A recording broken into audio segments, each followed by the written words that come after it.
Okay, so now we should be live on YouTube. All right, there we go. I cannot tell you how many things went wrong within the last hour. God, has it really been that long? Like, almost an hour that I've been trying to stream. It's so frustrating. Anyhow, how's it going, guys? Just kidding, don't care. I am right now live on both YouTube and Twitch. I think everything here is working, which not everything is working because the restream chat just isn't working. That's interesting. How about that?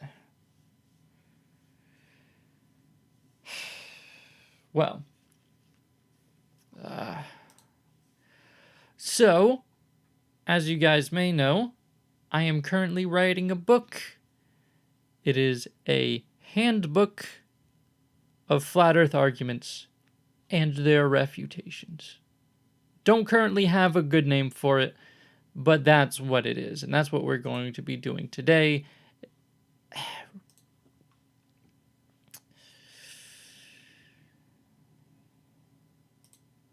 Right as soon as I can figure out what is going on with all of this stuff. So, hello. Stream health. Stream looks to be doing just fine.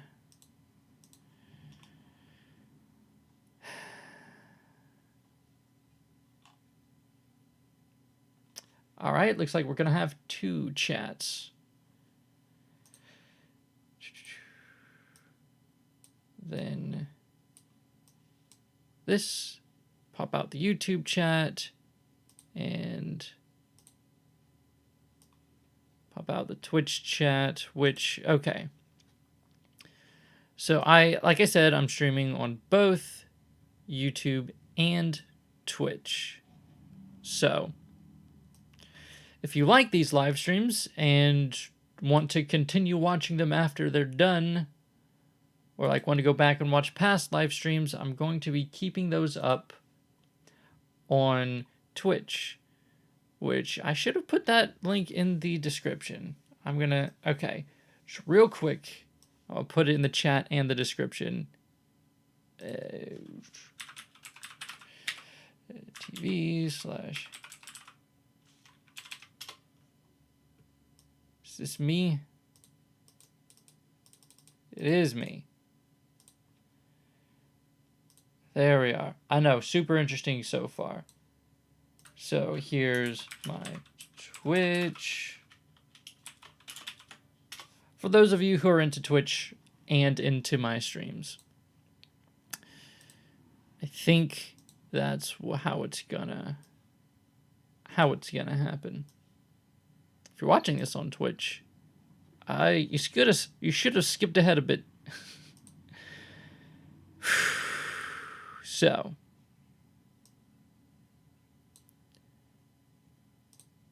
here we are.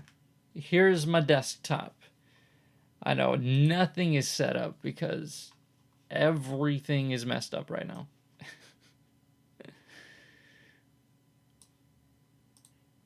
God. Usually I'm more professional, I promise.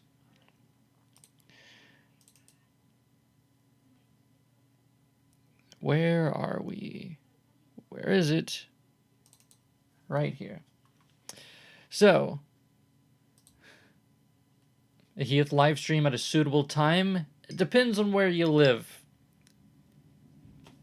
A lot of people will be going to sleep right once I start streaming. A lot of people can't stay for long. I'm glad you can stop by. Yeah, too late in Germany. How about navigating Flatardia? Common flat earth arguments and their refutations. And are you seeing this?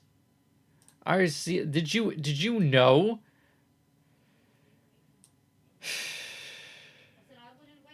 I don't need this. I don't need this. I don't need you showing that every time I update. I know how to use a word processor. I promise you. So I changed the text. That's something that changed since last time. I changed the font to Sylphane. And I then decided to change it to Garamond. So you're going to have to go back and redo all of that. But we'll do that later. We'll do that later. That's the boring stuff. We want to get into the real intriguing, really infuriating stuff.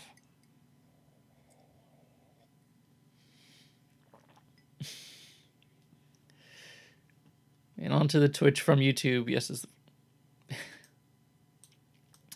So we got one person in the Twitch chat. It's you probably feel really lonely over there, but generally speaking, Twitch is the place to be for live streams, especially when it comes to games and stuff. YouTube tried to do the YouTube gaming thing, but then they shut it down, which is a real shame. I loved YouTube gaming. It was so good. There was a time when it was good. They keep changing everything and making everything slightly worse over time. Let me move my microphone one second.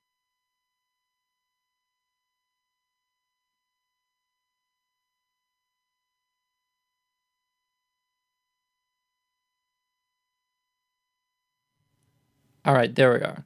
So now I should be a little bit louder. In fact, I'll turn myself down a little bit. Turn that knob so that I'm not clipping. Okay, that's good.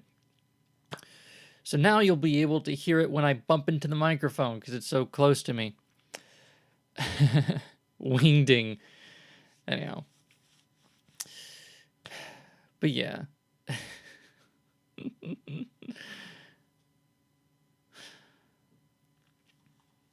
No, we're going Garamond because apparently that's the most common font to put in a book, because at least in like print books, because I usually hate serif fonts because I'm like on a screen all the time, but apparently the serif helps the readability when it's small and physical in person. I don't know, but after checking like through every single one of my books and realizing that they were all serif fonts, I never actually paid attention to it. I kind of just read the thing, but they were all serif. They all look really similar. So I was like, you know what? I'm not going to be any different. I'm not going to put like a sans serif Ubuntu font. I'm just going to put Garamond like everyone else. And apparently it's a big deal. It's a big deal, the sort of font that you choose. Even though they're almost all the same. The argument is, oh, the subtle differences, they can make the whole page look different because they add up over time. But like, no, they're all what's the big difference between Garamond, Minion, and Times New Roman? I don't fucking know. Maybe you do, but who cares? Who cares? It's so weird. It's so weird, but I'm a professional now, so we're going Garamond.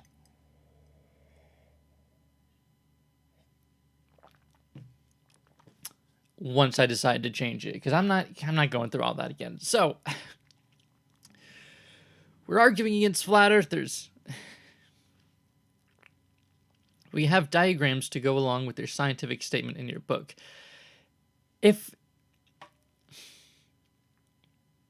it really calls for it, I'm not sure if I'm going to include any like if the flat earth argument, because I have the flat earth argument and then I have me refuting it, right? If the flat earth argument like solely relies on a diagram and I couldn't find any other person or website or whatever putting it in a better way, excuse me, then yeah. Likewise, if I can't explain anything all that well without a diagram, then sure, I'll put a diagram. See if I can... I don't know. But I'm going to try to avoid it. But if the situation calls for it, I will. I'll be more likely to use a diagram myself than to allow one of these flat earth diagrams. Partly because I don't want to deal with it. Partly because flat earth diagrams almost always suck. I don't know. So lately I've just been adding more arguments and more quotes, which is an important part because that's essentially all this is, arguments, quotes, and then me responding to it. But I think today we're going to respond to at least one, doing a little bit of research there. So there you go. Books are better with pictures, pictures of kittens, or roadkill? God damn. No. You made me not want to put any pictures in there ever. Change everything. Anyhow. So now that I have everything finally figured out, and actually my normal internet is working at a reasonable speed at the moment. That might change, and I might have to use my mobile hotspot again, because that's what I've been resorting to. But at the moment, we got a solid 2,000 kilobits a second for once. That's nice. That's a nice change of pace. So, what are we doing? Let's go.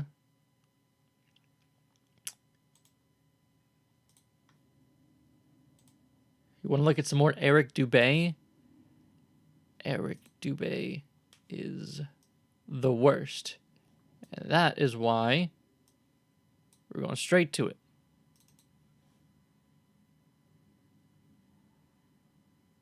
You can do it. You can load. Eric Dubé's 200 proofs the Earth is not a spinning ball. And we've already concluded that 4 and 5 are the same argument. I think it was 4 and 5. So we're down to 199. And actually, I changed my mind since last time. I do think that I'm going to put these arguments under like a new thing, because this is a sort of thing that flat earthers will say that in order to go, you have to go over the curvature when going in any direction. Like as if you're constantly going uphill or constantly going downhill. It makes no sense, but they do say it, so I'm like, you know what? We got to put it in there. Who writes books these days? Plenty of people. I even found a forum for people who just write books. They mostly seem to be amateur, like hobbyist sort of things. But it was kind of cool. It was kind of cool, and that's where I found all about the fonts and stuff. Which, by the way, I'm curious what font this is, because this is not. It's not Sylphane, that's for sure.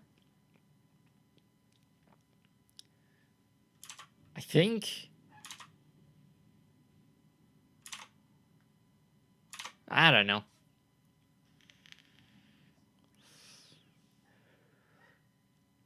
Which chapter does the Insanitron appear? That would be my favorite. What do you mean Insanitron? Is that a thing? Or are you talking about the Gravitron? Because I don't think I've gotten to the Gravitron yet. That's funny. I do have... Where was it? In physics, under the physics section. Photography, physics. Speed of light. The Earth is moving too fast not to feel its motion. Thanks for the £2. Massimo? Hey, and it actually popped up in a reasonable time. Usually it takes like a solid minute for it to show up. But thank you for the £2. I will buy myself something nice. Appreciate it. Your book will be better with a giant killer robot called the Insanitron. Maybe that'll be he'll be in the diagrams. He'll be a recurring character in the diagrams that I'm sure I'm actually putting in here. Make sure it's extra sciencey. Oh, I will. We're loading this bitch with science. Believe me. We got APA style citations going on. Look at that. We got a reference page. We have a reference page and a half. Look at me, dude. We get all sorts of science, which... Is this supposed to be the same font size as everything else? I don't know. I'll have to look it up. That'll be in the editing stage. Right now, we got to get the content, because that's what you're here for. That's why we're writing the book, for the content.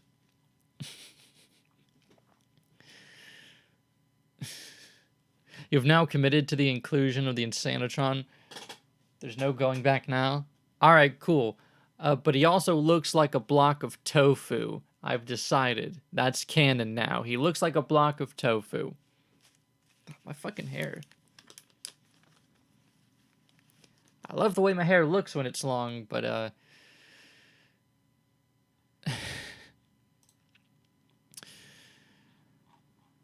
have yet to use any sort of hair gel or whatever. Sci-fi is why I like science. Okay. Yeah, I can see how that could make science really intriguing. To see if we really could do all those things that you see in the fiction of the science. Quick question, why are you writing this book? No offense to dumb people, but dumb people don't understand rational, fact-based arguments. Well, I mean, obviously I don't expect flat earthers to just flock to this book, read it cover to cover, and then decide, oh, I'm not a flat earther anymore. Because this fucking kid, he wrote this book with an APA style, with Garamond and all this. But I guess I like to create the content that I would want to consume. You know, I've made videos that I want to watch. And I'm writing a book that I would want to read. In fact, this book is based largely off of Mark Isaac's Counter-Creationist Handbook, which is the same thing, but arguing against creationists. And I just enjoyed it so much, and I thought, wouldn't it be cool if the same thing existed, but for flat Earth arguments? And I was like, you know what? I could be the one to make it. And I'm just doing it for fun, because for some reason I enjoy doing all the research and stuff like this. I don't enjoy reading Eric Dubay, but it's a necessary part of the process. But people arguing with flat earthers are people who are intrigued with the whole flat earth nonsense and have half a brain. That's who this is for. The kind of person to read Excuse me. Oh boy. The kind of person to read Wikipedia, I think, is the kind of person who would be interested in this. And several people in the chat, at least a couple days ago, they were all over it. They were begging for a physical release. My dog. Anyhow, that's why I'm doing it. Have you seen Rhetoric and Discourse's tackling of Eric Dubay's proofs? I have not. Because partly because I don't have time, partly because when I do have time, I'm just watching comedies, and partly because I don't want the videos I make to be influenced by others too much, because I don't want to, like, accidentally plagiarize. I try to be a little independent and make the best arguments I can, but so not really. I think I've seen like a little bit of it, but it's just I don't know. I don't really have a good answer. as to why. But let's look at proof 4 and 4.5 of that the Earth is not a spinning ball by Eric Dubé. It's funny, I'm totally distracted, but iflrs.boards.net, that's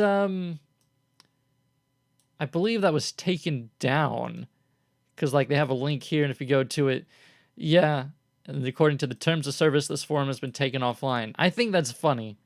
That's really funny, and now that's immortalized here in Eric Dubé's self-published ebook. It's just hilarious.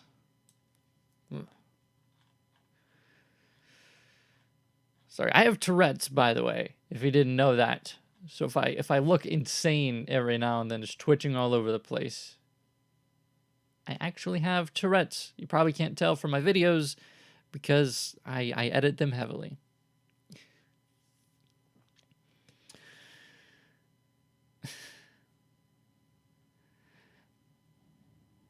I remember this guy was commenting about making atheists safe Bible. Yeah, I made a video about the actually correct Bible. I corrected the Genesis account, the creation myth. It was kind of fun, but it's not a series that I'm going to be posting about often, I think. So let's see. Rivers run down to sea level, finding the easiest course north, south, east, west, and all other intermediate directions over Earth at the same time. If Earth were truly a spinning ball, then you could use a comma, but it's fine, then many of these rivers would be impossibly flowing uphill. For example, the Mississippi in its 3,000 miles would have to ascend 11 miles before reaching the Gulf of Mexico. One portion of the Nile River flows for 1,000 miles with a fall of only 1 foot. Parts of the West African, blah, blah, blah. So would sometimes be running uphill and sometimes down. This would be the case for the Paraná, Paraguay, and other long rivers. So this is the same thing. Basically, he doesn't understand what downhill is on the round Earth. So we got to find the best the best sentence to explain his statement so that we can put that in a quote in our book.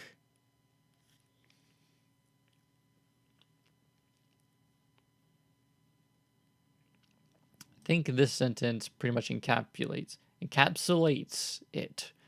If Earth were truly a spinning ball, then many of these rivers would be impossibly flowing uphill. For example, the Mississippi, and I love the run-on sentences. Eric has such a way with words.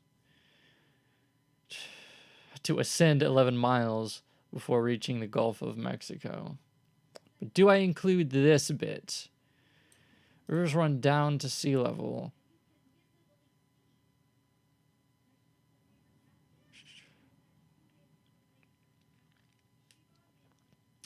I'm gonna cut out. I'm gonna cut out some of it. So this is gonna be what even is this? Astronomy, experiments, perspective, maybe physics, geometry. I think it would fit under geometry. Okay, let's go to the page 9. Geometry, corpuscular rays. Here we are. We go to heading 2 on a round Earth. We'll say rivers would be flowing uphill. Then we add quotations, we add quotation marks, and then Control-Alt-Shift-V. And because this was a PDF, we have to do this.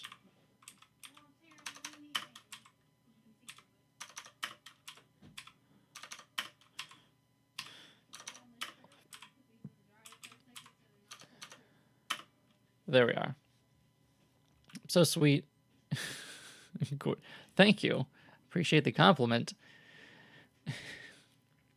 Hello, everyone. That's just now popping in.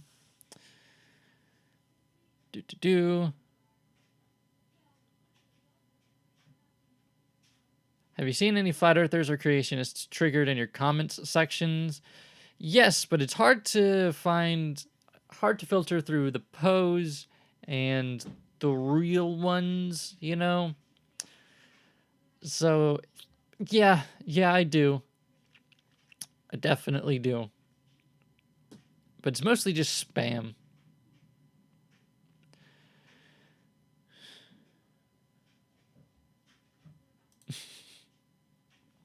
Is he Steel Panther tomorrow? They're only pretending to be stupid. This is random, but I made blackened shrimp and it tastes really good. I'll make it for you Wednesday. I can't wait. I can't wait to try. Thank you.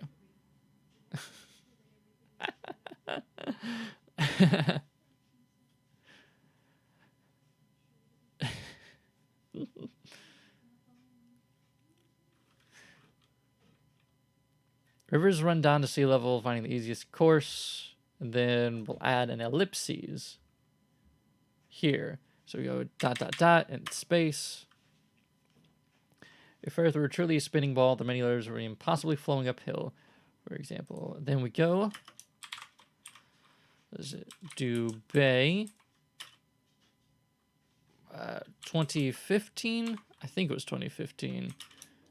Number 4. Yes, this is 2015, isn't it? Of course, he's not gonna have a publisher's page or a copyright date or anything.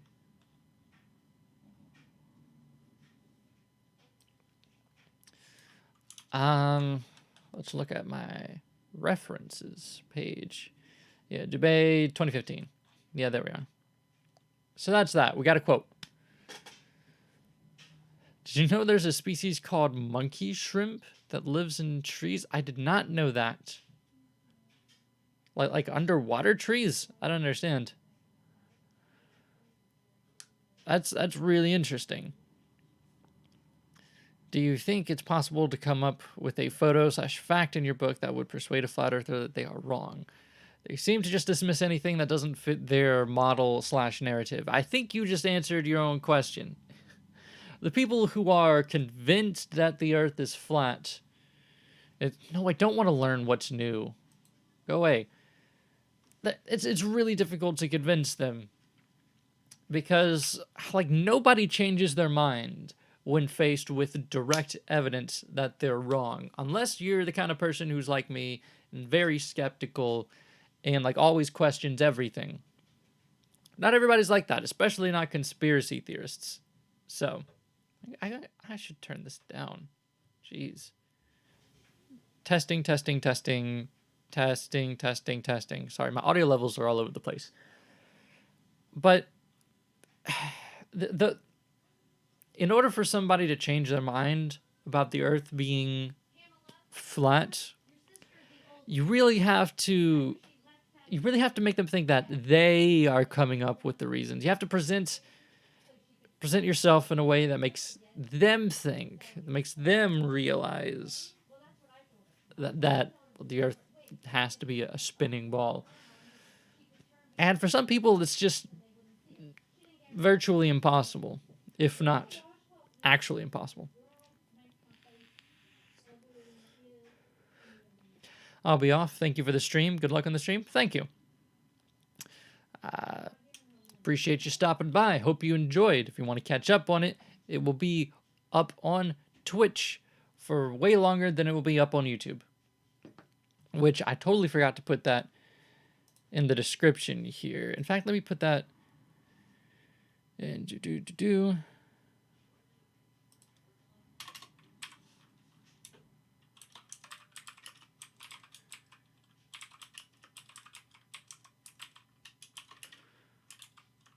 Oh, no.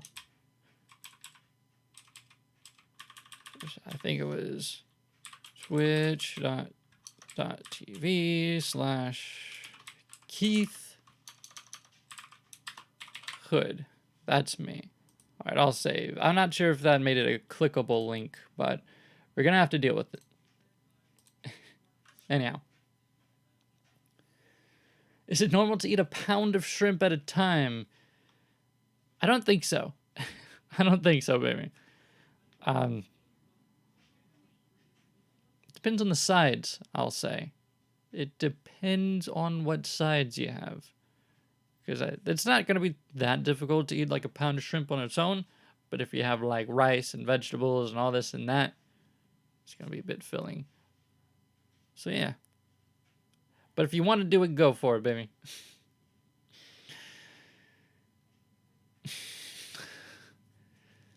In the stream about the flat earth, I got you to say Insanitron and monkey shrimp. That makes my day. Well, I'm glad. I'm glad you're happy. I say the shrimp on its own. Nah, it's perfectly fine. Go for it. It's better than me eating like a can and a half of SpaghettiOs for lunch. Because that's what I do. You're doing way better than me.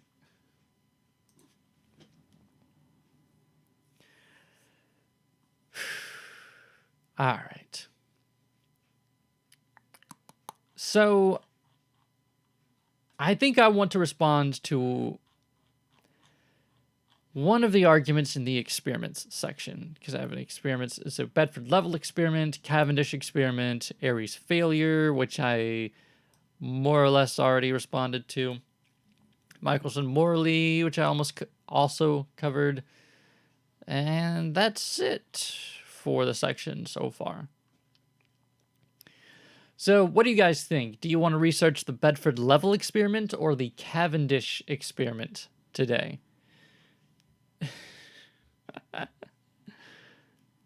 Warm or cold? Lukewarm. Straight out of the can. No need to put your SpaghettiOs in a bowl, put it in a microwave. No, if I'm eating SpaghettiOs, I know that I don't have any self-respect. I'm not going to try to dress it up like I'm actually eating a proper meal. No, I'm eating SpaghettiOs and I mean it.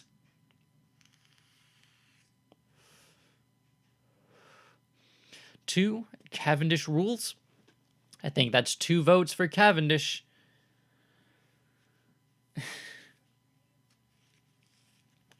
I think the majority rules Cavendish so far. Speak now. If anybody wants to see the Bedford level, speak now or forever hold your peace until maybe next stream when I actually go into it.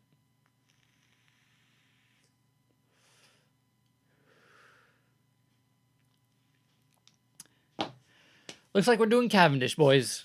Cavendish experiment. This is... Oh boy. Cavendish and Bedford level are some of my least favorite topics to cover because it's hard to find a whole bunch of info on the Bedford level. At least it was when I first looked into it. And the Cavendish experiment isn't even trying to prove gravity per se. It's trying to like measure, what was it, the gravitational constant? And like the existence of gravity was always a given. But we'll see what this says. Cavendish experiment. So this was, I believe, the Flat Earth Wiki page. Let's see, Cavendish experiment, wiki article. Yeah, Flat Earth Society wiki page. Lost my place. Let's see what they have to say about it. The Cavendish experiments performed in 1797 to 1798. They couldn't say between these 2 years. It says in this to this year. Like these guys, like they could use a little better English. Like I understand what you're trying to say, but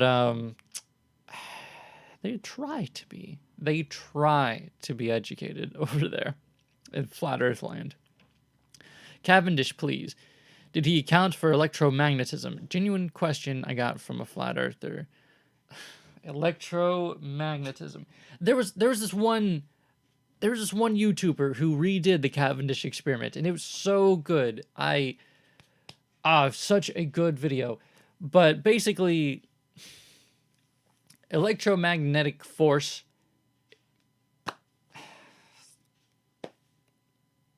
Basically, yes. And electromagnetism does not work the way flat earthers think it does. I know, huge surprise. Flat earthers got their basic science wrong, but yes. Sorry, that was probably loud. I have a video link for Cavendish. Lead repulsive dipole moment. Yes, the repulsive dipole. That was a thing that came up, so that might be the video I'm referencing. But hello. How you doing? And Mandan has a video of electrostatic attraction. Okay. I don't think it was Mandan. It was like some other. I can't remember, but I don't think it was Mandan. Like this guy, he like dedicated an entire room. He made like an acrylic box to get rid of all of the air, and he had like these probes that I think they were measuring like magnetic stuff. Yeah, I don't know. Hello, Muslim Flat Earth. Hi.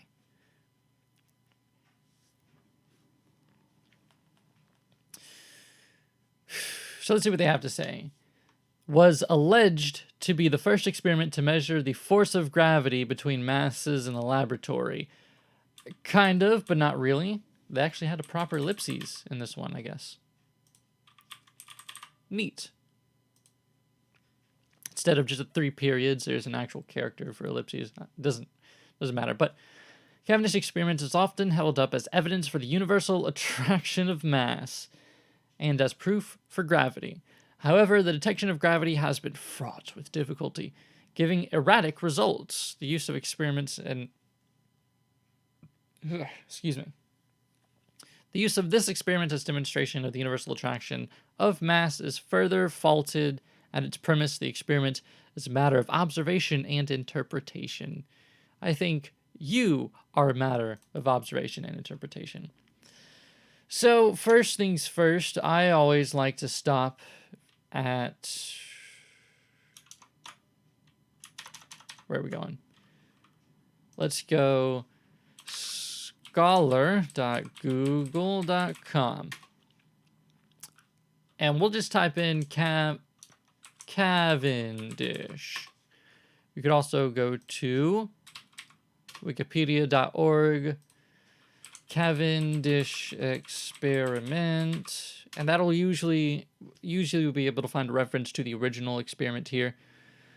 Let's see, what is this? That's not what we want. It's also not what we want.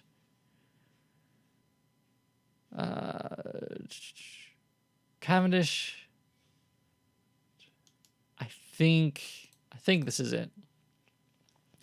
Experiment to determine the density of the Earth by Henry Cavendish. Yes. 1798. And we're looking for 97, 98. So, perfect. Ooh. So, experiments to determine the density of the Earth. Do we have the full thing here? It looks like we do. We can get the ebook for free. But this will do for now. Cavendish. Okay, well, now we're getting bananas. Cavendish experiment. The Cavendish experiment at large distances. The Cavendish experiment as Cavendish knew it. On the Cavendish experiment. So we have a whole bunch of papers we can do a whole bunch of research on, and some of which we can actually read in full. So yeah, that's neat. Simon Dan is like the must go for flat Earth triggering. Your face is a matter of interpretation. Yes. All right, so I don't think we need to. I think I'll be right back, but hold on. I'm only gonna be like a minute.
You thought I'd never leave?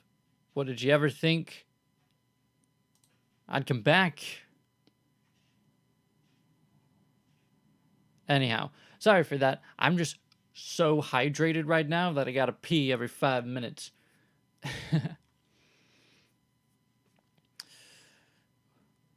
But, yeah. So, what exactly are we responding to? I know flat earthers have a lot to say about Cavendish experiments, so where'd my water go? Oh, there.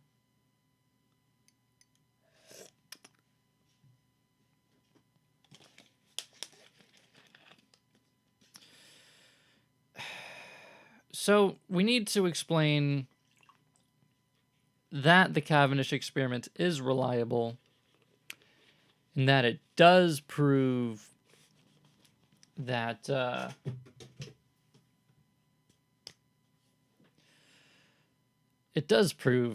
gravity is a thing. Way easier said than done, because like I said, the Cavendish experiment wasn't to prove gravity, it was to find the gravitational constant in order to find the density of the Earth. Long story. But how do we convince these guys that it's not faulted at its premise? Maybe, let me see. I'll go back to the wiki page, see if it goes any more in depth as to its claims.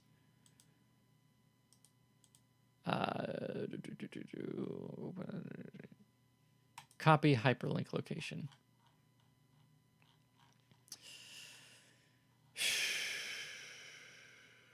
Where to go? Where to put Cavendish? All right. So let's go there. We're going to open up so many tabs. It's going to be beautiful. Why is this so zoomed in? Because I zoomed it in. You know what? I like it zoomed in. Nice, easily readable.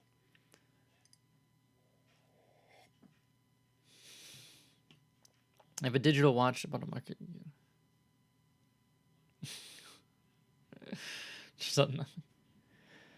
object of that experiment.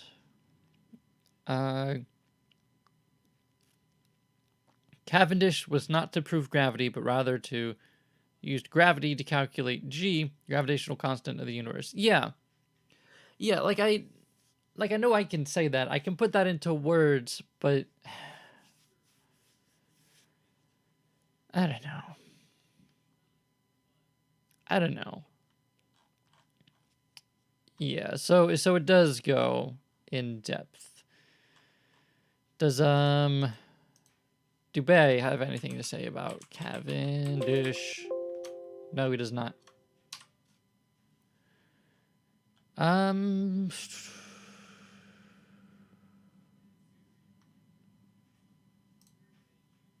If we find anything else about it, we'll we can go back and edit the section later. So let's see. Gravity not a constant. Scientific American provides one assessment of large Cavendish experiments conducted by prestigious laboratories, blah, blah, blah. Gravity cannot be accurately measured. Gravity, one of the constants of life, not to mention physics, is less than constant when it comes to being measured. Various experiments over the years have come up with perplexingly different values for the strength and force of gravity. And the latest calculation just adds to the confusion. The value of big G, the universal gravitational constant, were published this month. Official G word itself is weighted average of various other measurements. So, all right, we're gonna have to learn about the gravitational constant today, because I thought it was constant, and if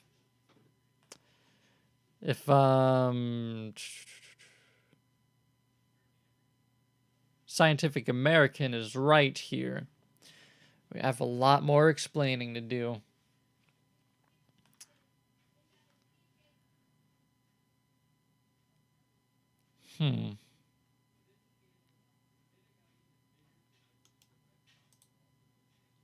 The thing is, like, I'm not really familiar with the stuff that I talk about in my videos or in this book until, like, I research for it.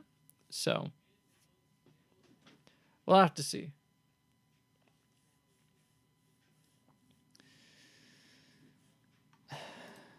It's just, I'm trying to find a way to respond to them directly. That's the thing. But when they're saying Cavendish experiment does not prove gravity, like, how do I put that? Like, how do I respond to that directly when the Cavendish experiment wasn't trying to prove gravity itself? It's I've tried to find the most direct way to respond to the arguments, and at the moment it's a bit tough to get there. But once we do a little bit more research, we'll it'll get a bit clearer for me. Sorry, this is awkward. Well, let's not. Can we? Strictly necessary. No. No. How about no?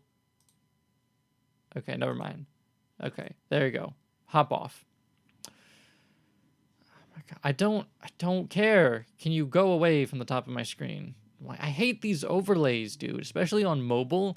Like, you'll have an ad covering half the bottom. You'll have this shit covering half the top. But it's fine. It's fine. By who's Clara Moskowitz? Clara Moskowitz.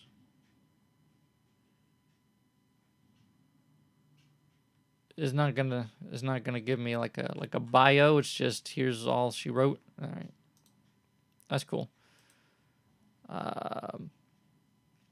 Gravity, one of constants. Blah blah blah.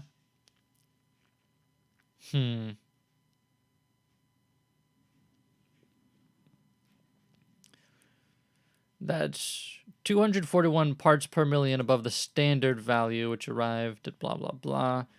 So is that what we're arguing over? 241 parts per million? Is that significant? Because it doesn't sound significant.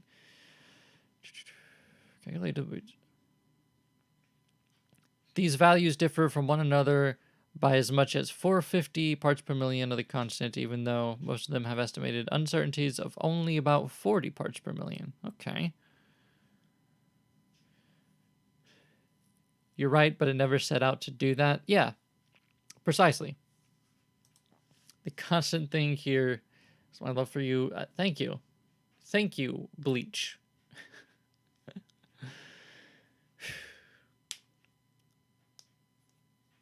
The problem with Cavendish experiment and the gravitational constant. So the gravitational constant isn't actually constant, but varies a bit in relations to total mass. Yeah, that seems to be what they were pointing out here. We're gonna go further into it, but I'm trying to get like surface level understanding before we go into all the nitty gritty. Most scientists think all these discrepancies reflect human sources of error rather than true inconsistency of big G. But we know the strength of gravity hasn't fluctuated over the past 200 years, for example, because if so, the orbits of planets, blibbity blah. Still, it's possible that the incompatibility either way, blah, blah, blah. Let's go to Wikipedia. Let's look up gravitational constant.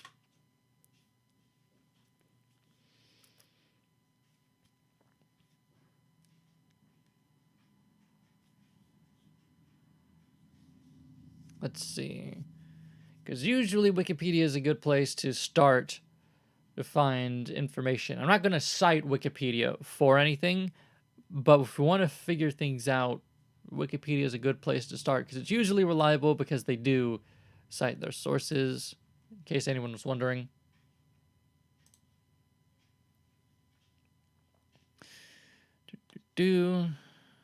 Let's see. Estimated time variation. Controversial 2015 study of some previous measurements by Anderson et al. Is that the same thing? Some sort of bug flying around me.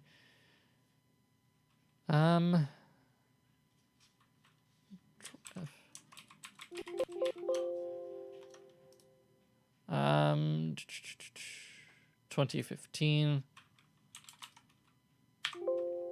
All right, so it's not what this what this article is referencing. So the most mutually exclusive values and time precision measurements of G can be explained by periodic variation.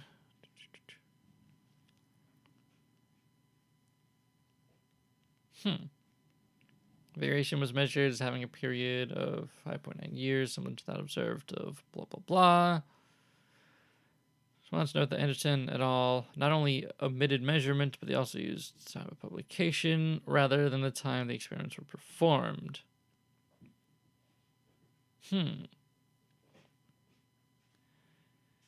As such, the variations in G most likely arise from systematic measurement errors, which have not properly been accounted for under the assumption that the physics of type IA, LA, type of super are universal, analysis observations, blah, blah, blah. Okay, so this could be useful. Measurement errors which have not properly been accounted for. That's something we should make note of.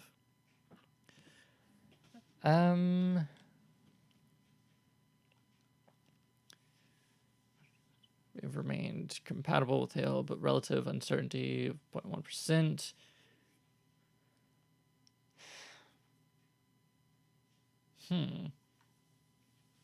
Standard uncertainty of 460 parts per million. Lowered to this by that. The continuation of public conflict measured. Leading this uncertainty was again too many cookies. Yeah. Sorry. If I take a while to respond to Twitch chat. Or just chat in general. Because I'm hyper focused right now. So focused. But yeah, I always reject the cookies if I don't need them.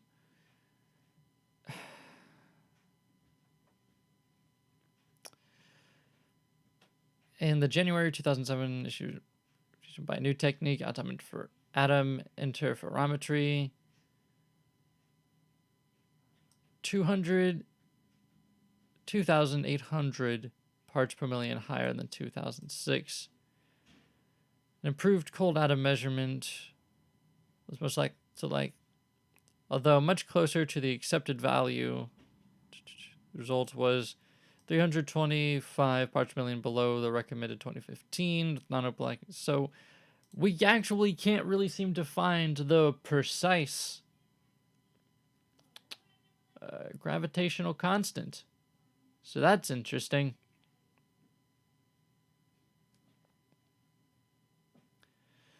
New measurement based on torsion balances, based on 2 different methods. These are claimed to be the most accurate measurements ever made, with the standard uncertainties cited as low as 12 parts per million. Wow, the difference between blah blah blah results could suggest the two results there could be source of error unaccounted for. There could be sources of error unaccounted for. So yeah, apparently things get really complicated when you try to measure really complicated things. So first off, let's go to, what was it here? Freely accessible. Is this? It's gonna lead me where I want to go. Download the PDF. Can I view it in HTML just for the time being? Other formats, I cannot. Fine.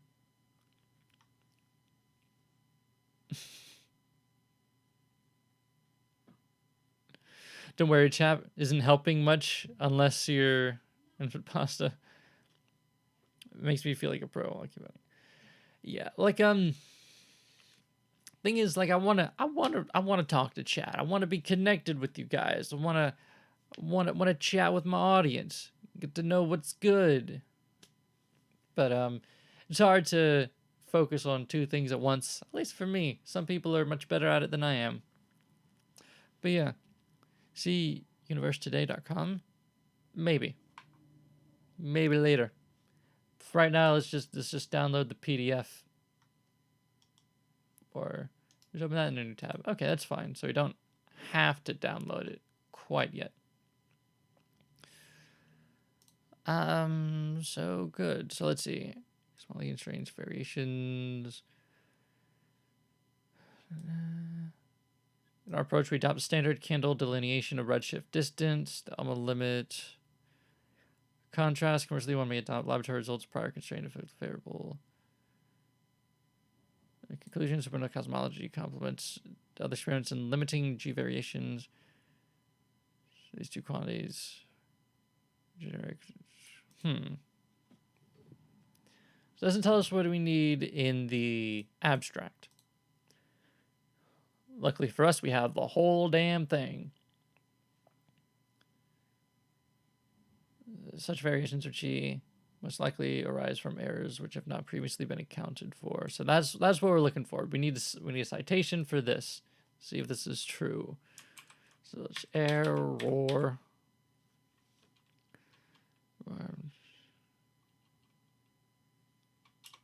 So let's see.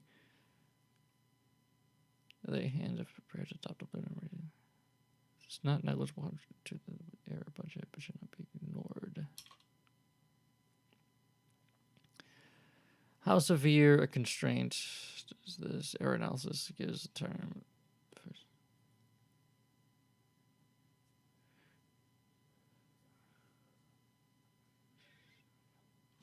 Okay. I don't want to read the whole thing. Let's say confidence. Helps if I spell it right.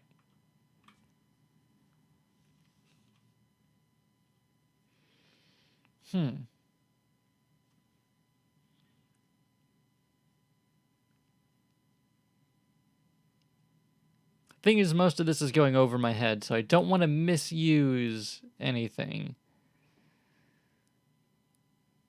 How severe a constraint?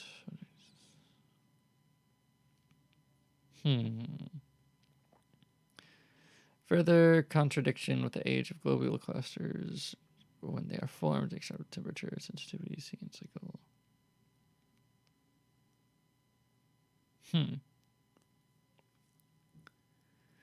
Fun fact, there are no wasps in Poland. I would love to not have to deal with wasps. Are there mosquitoes in Poland? Because if there's no mosquitoes, I want to be there. Anywhere there's no mosquitoes. Because here in Louisiana, boy, do we get mosquitoes.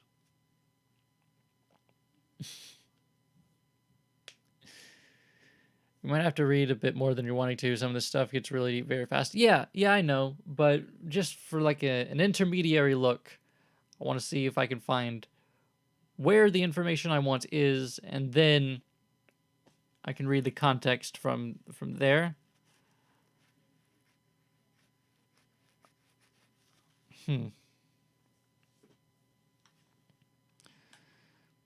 This is only 12 pages.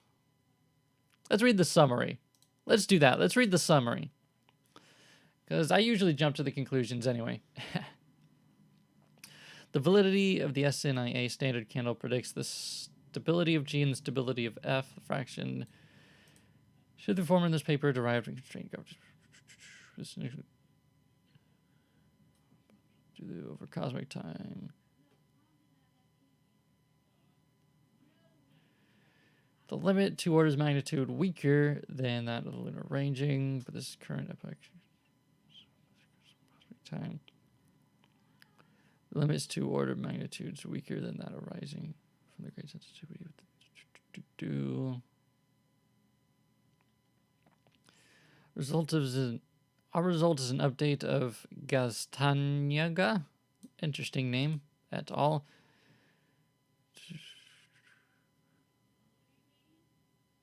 This is a limit like ours, directly comparable, since this is about 1 order of magnitude more.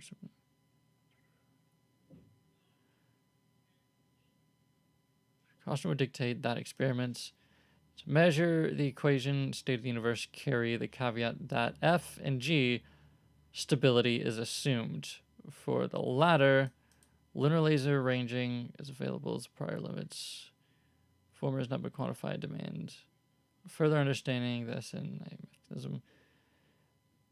Parameterization, interesting. Theoretical bounds related to unity forces. However, such an equation state of expansion of the universe is too short.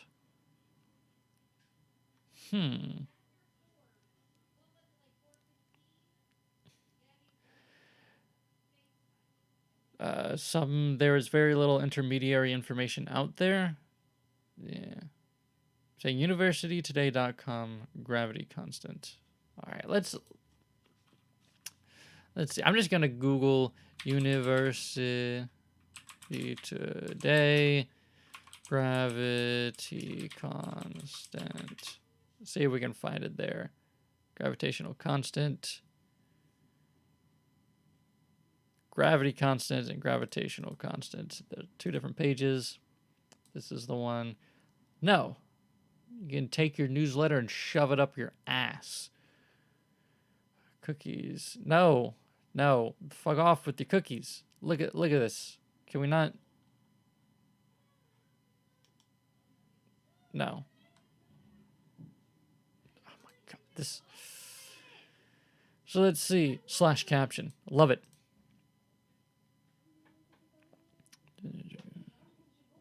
Little g, obviously big G, and little g are closely related. Radius of the Earth has been known. Big G is extremely hard to measure accurately. Today's best estimate.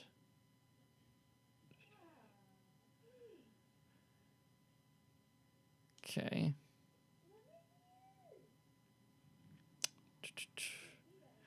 Constant polar gravity, how does it work? Is a good NASA webpage for students on gravity Mission webpage describes how satellites used to measure variations in the little g. Universe today story related to big G. No surprise the Astronomy Cast episode Gravity covers the big G a little. Oh, yeah. Yeah, I'm not surprised at all. You're right. What is this? So this is just the best estimate we have right now.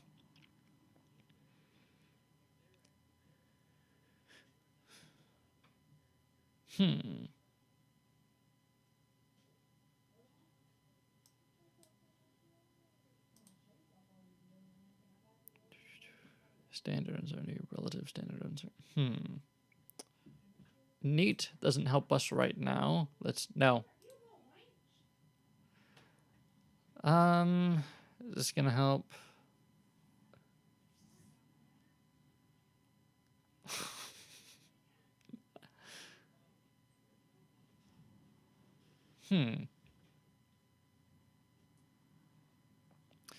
With all constants in physics, gravitational constants, empirical value.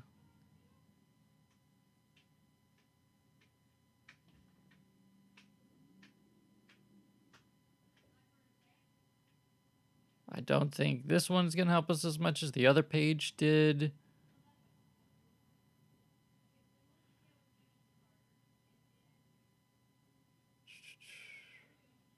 Yeah, I don't think so. NASA, the weight equation. See if NASA is going to help us. Whereas the flat earthers aren't going to like it at all when we start citing NASA. We're just a NASA shill.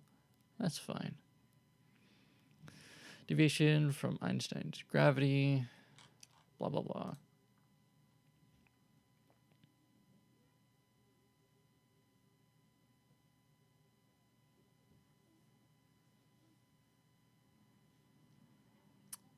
Yeah, that's cool. Anyhow.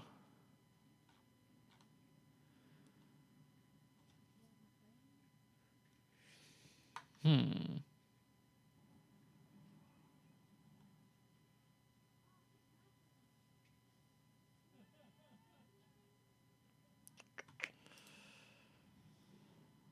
right.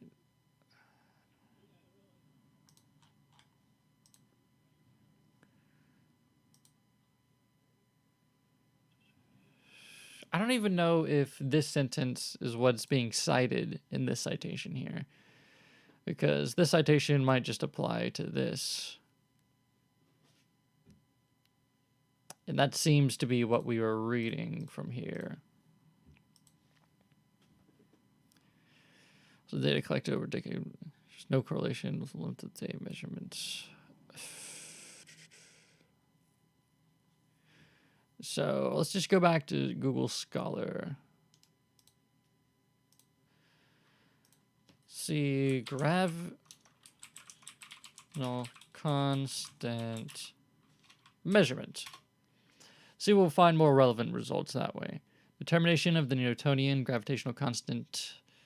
Precise measurement of Newtonian gravitational using cold atoms. Determination, what is this, 2014?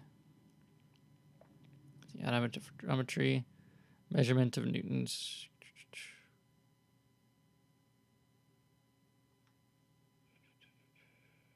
With the torsion balance.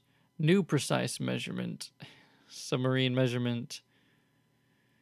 Okay, so these are.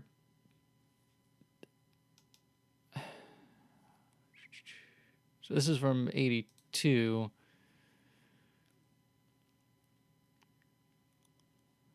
Tungsten balls. The difference in the squares frequency of the balls resulting value is this. So this looks like a. Is the word I'm looking for. So they repeated the Cavendish experiment, it looks like. So this is actually helpful, but I think we're going to need that later.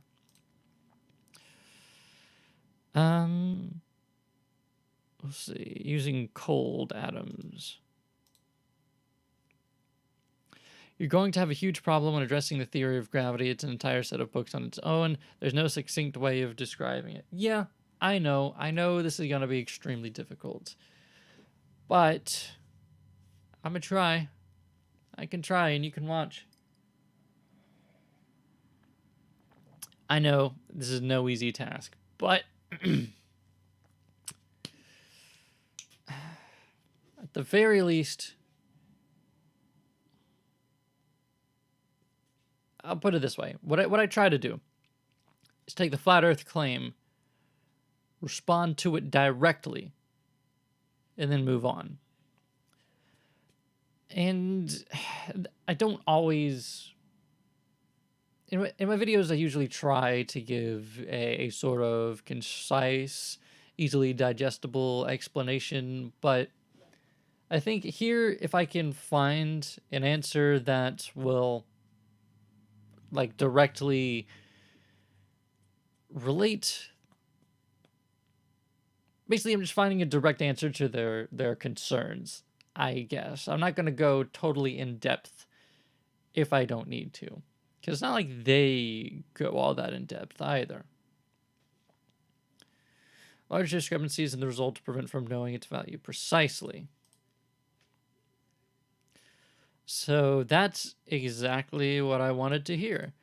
The weakness of gravitational interaction and possibility shields effect make it very difficult to measure Z systematically under control. Most of the experiments performed so far were based on torsion pendulum or torsion balance scheme. As in the experiment by Cavendish, that's exactly what we're looking up right now. Here we report to find the first precise determination of G using laser-cooled atoms and quantum interferometry to probe gravity. You can probe the shit out of my gravity. Sorry. We obtained the value G equals this bit, that much, with a relative uncertainty of 150 parts per million. Our value 1.5 combined standard variations. Such a conceptually different experiment, it's important to identify the so far elusive systematic errors, thus improving the confidence value of G. There's no definitive relationship, indeed, between G and other fundamental constants.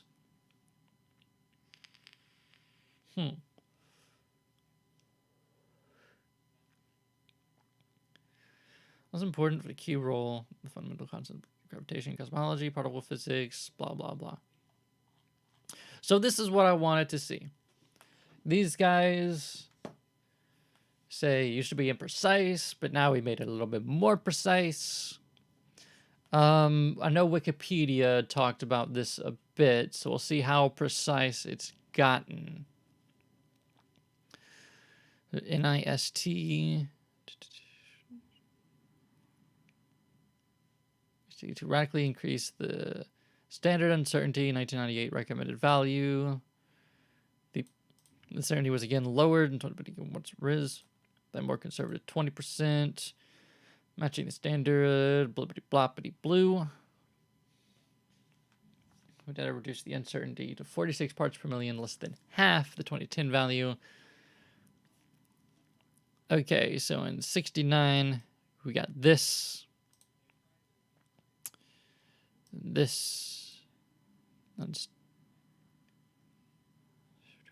So yeah, it's getting more and more precise. Hot damn. Look at these guys. They didn't know what they were doing. So yeah, within the last few years, it's been, well, not few years, but within the years, it's been getting more and more precise. So yeah, this is nice. They'll just change the question. I know. Hey, book time is back? Yeah, you got it. We're still writing that book. What am I doing?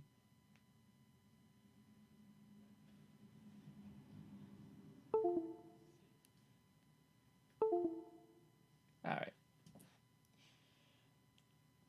So boy, I have a lot of stuff to do today. yet to do most of it. So this might be like a 2-hour long stream-ish. I'm not sure, but I gotta file taxes. I gotta clean stuff. I gotta get prepared for Valentine's Day.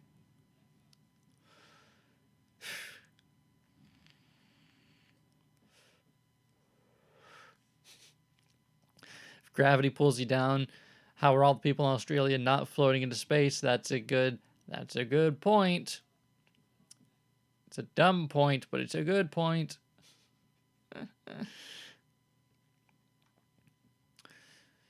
Yeah, I don't know if you're serious or not, but the answer is gravity pulls you towards the center of the Earth, not down, the center of the Earth. So to you, down is wherever the center of the Earth is, relative to you. Simple. Oh, this is neat. I wasn't even looking at this.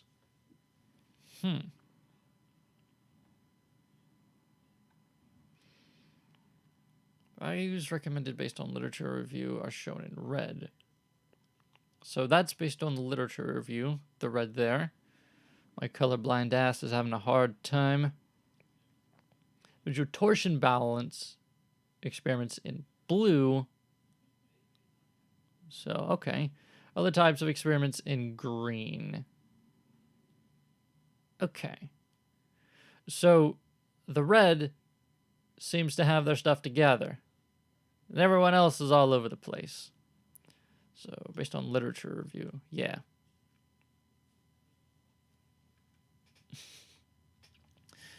It has to be a joke. Yeah. But you'll be surprised at the dumb stuff I get in my comments sometimes. So, I gotta be precautious. What is my book about? My book is about the Earth and the shape of it. Basically, it's a handbook. What I do is I list some flat Earth arguments. Then I respond to them directly. And keep doing that over and over again. Sort of handbook, so to speak.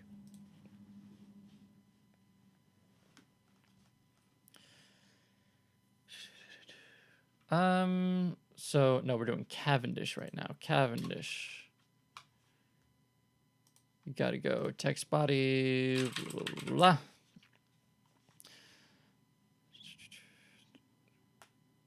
So, okay, so what do we want to do? We want to go to, where is the Flat Earth Wiki? Cavendish, here we are.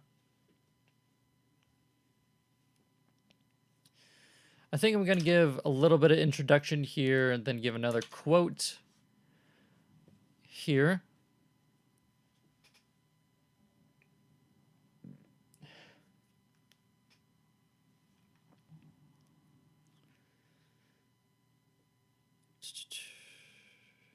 Let's see.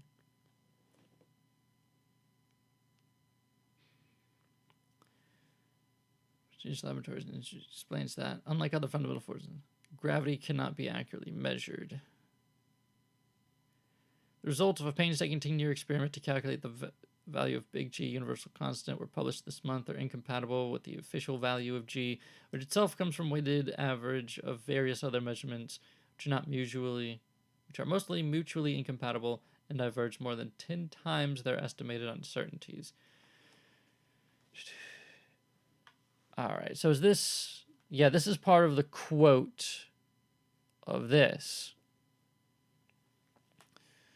Wildly erratic. So is this whole section... Okay. The article. So they're just quoting this article.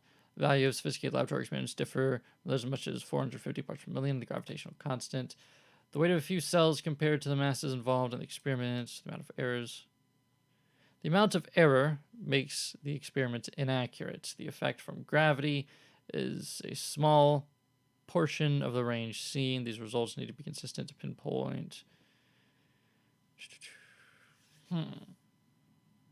You see, I try to find a quote that most concisely yet accurately describes their point of view, but they don't always make it easy.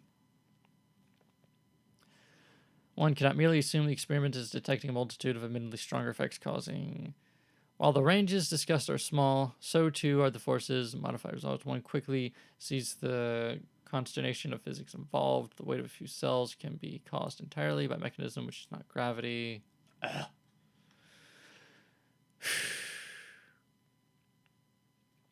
There are two things in it that are infinite. The universe and human stupidity. I'm not sure about the universe, though. Yeah. Flat Earth movement made more interested in science, which kind of... The Flat Earth movement made me more interested in science, which is kind of ironic. I know. That's kind of why I talk about it so much, and I enjoy talking about it, because it kind of gives me an excuse to actually look at real science, because I don't think I would actually be looking at, where was it? Like these sorts of things, like actual scientific articles, if it wasn't for trying to prove these idiots wrong. Because it's something so satisfying about finding something they say and then finding official scientific thing that says, no, you're an idiot. It's just so cathartic? Is that the word I'm looking for? I don't know.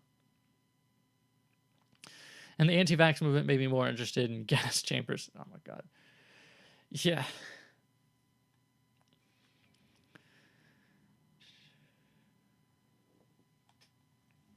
Anyhow, the amount of error makes the experiment inaccurate.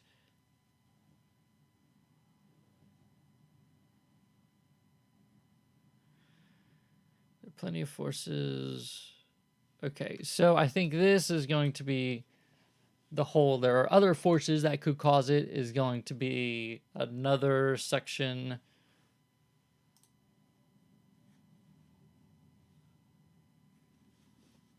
We're detecting a multitude.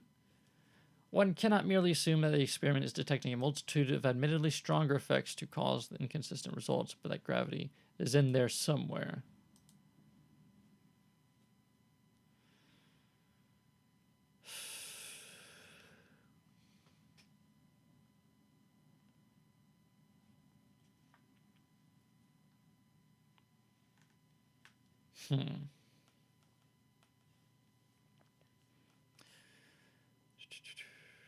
The values of these sophisticated laboratory experiments, the weight of a few cells compared to mass involved in experiments, they should be measuring for context is smaller.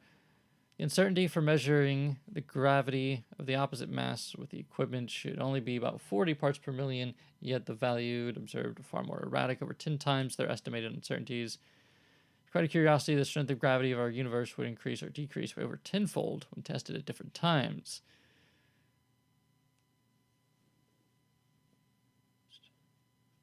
The amount of error makes the experiment inaccurate. From gravity, the effect from gravity is a small portion of the range seen, results to be consistent to pinpoint any particular phenomenon. Okay, so this is good. This is good.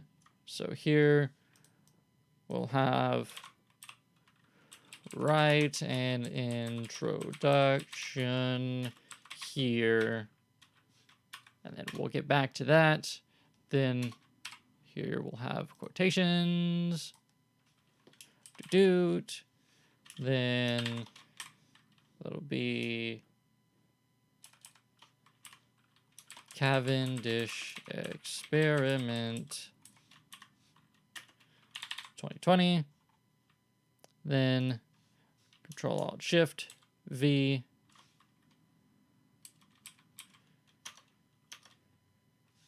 There we are. The values of the sophisticated laboratory experiments differ from one another by as much as 40 parts per million of the gravitational constant, the weight of a few cells, compared to the masses involved in the experiments. This should be measured for context. The weight of a few cells as compared to the masses involved in the experiments, they should be measuring for context, is smaller. Oh my god, this fucking... Is this not a word salad right here? What the hell? The weight of a few cells as compared to the masses involved in experiments is smaller. So they're saying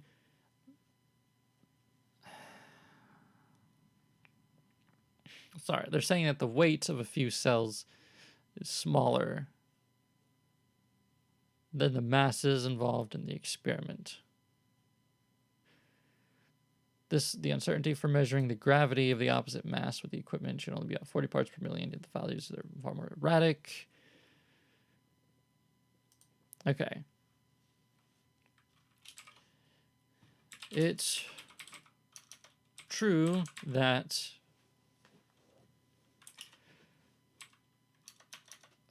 do I say historically or like especially historically? But don't flat earthers hate flat earth society? Controlled opposition, they call it. Yes. And that's actually a point that I'm going to cover in the conspiracy section. The flat earth society's controlled opposition. Haven't gotten there yet. And look, I'm not getting all of my arguments from the flat earth society or its wiki or its forum. In fact, I don't think I'm going to the forum at all. But I'm also, going to cover Eric Dubé, as I already have. That what was it, like fucking Rectangle or whatever it was, the guy that wrote Zetetic Cosmogony that the flat earthers are still responding to. I'm also going to respond to Mark Sargent, all these guys. But the thing is, I'm looking at the individual claims, and whether it's flat earth society or fucking Jeranism saying it, if they're saying the same thing, then whenever you see the argument, you can just come into this handbook, look it up, and I'll respond to it. It just so happens that the Flat Earth Society wiki is some of the best written, the best way to find these arguments in written form. FE Core, oh my god, I'm gonna have to cover FE Core, but my god, I hate those guys. I thought you were writing a book. Is it about the flat earth? It is indeed. It's a handbook. Sorry, I way back behind on the chat, but yes, I'm taking flat earth arguments and then responding to them. Yeah, it's true that the gravitational constant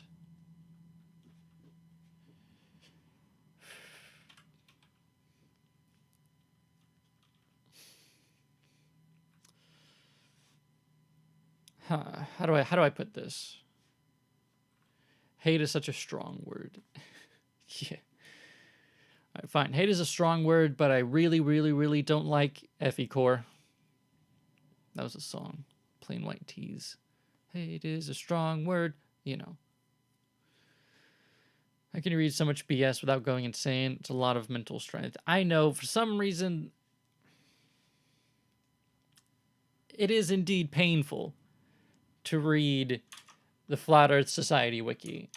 But I get to look forward to actually reading real scientific papers because of it. So there's that. Also, I suffer from chronic migraines. So I'm kind of used to chronic pain at this point. So compared to that, this is nothing.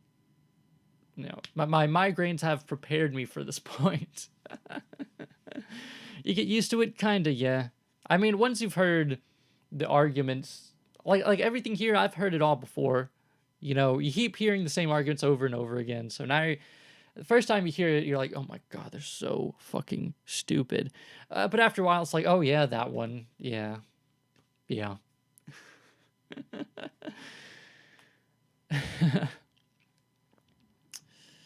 yeah. The gravitational constant has been difficult.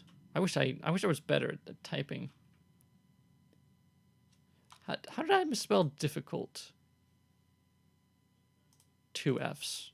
Right. I'm an idiot. My keyboard doesn't always work with me. Been difficult to measure. And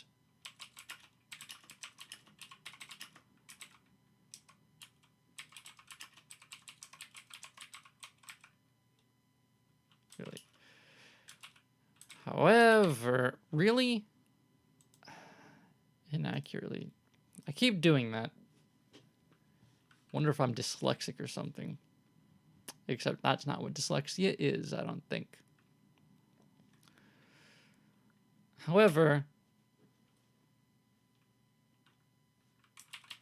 most measurements are accurate but imprecise.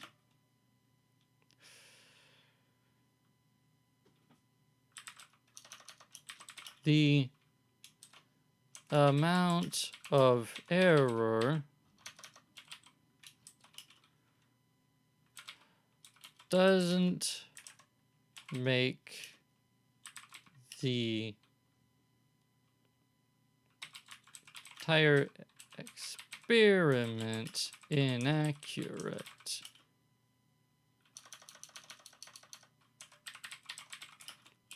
But imprecise. I need to find a better way to word that. What I feel like with those sentences individually, they're the best way to word them.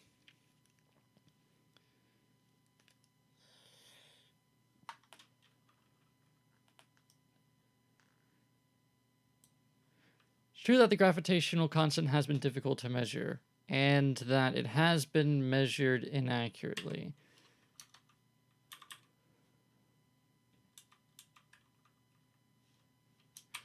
I don't know.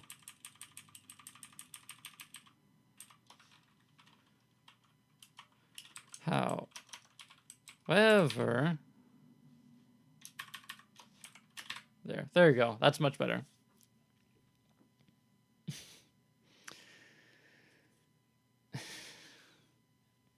Sure, blame the keyboard. Whatever, dude.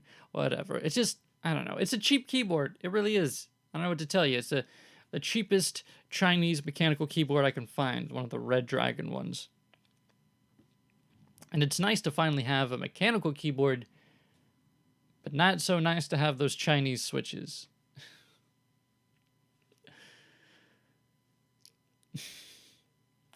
It's nice how you're doing your best to respond to the claims in such a scientific way. Not that they'll ever believe you, but nice to try. I know, like I said, I'm mostly doing this out of just for fun. It's a sort of pet project, and I honestly didn't expect anybody to be interested in it, but some guys in chat are, which is good to hear. I don't know. I like doing scientific research, and this is like a whole like umbrella of subjects that I can cover. It's amazing. Sorry if I offended you. No. You didn't. Don't worry. But hey, I ain't looking to change your mind anyway. He's writing a book he'd like to read himself. Exactly. I agree with you. They bring you down to their level and beat you by experience. Yeah. That's how it is arguing with an idiot. I forget who said that first, but I'm just going to stay on my level and actually be scientific. However, the amount of error doesn't make the entire experiment inaccurate, but imprecise. Say, but instead imprecise. Let's see. Where was it? Not this one. The Hendrix experiments try to determine the value of Newtonian gravitational constant G to date, but large discrepancies result in the prevention of knowing its value precisely. The weakness of gravitational interaction and the impossibility of shielding the effects of gravity make it very difficult to measure G. The weakness of gravitational interaction and the impossibility of shielding its effects of gravity make it very difficult to measure G, with systematic effects under control. So the experiments performed were based on...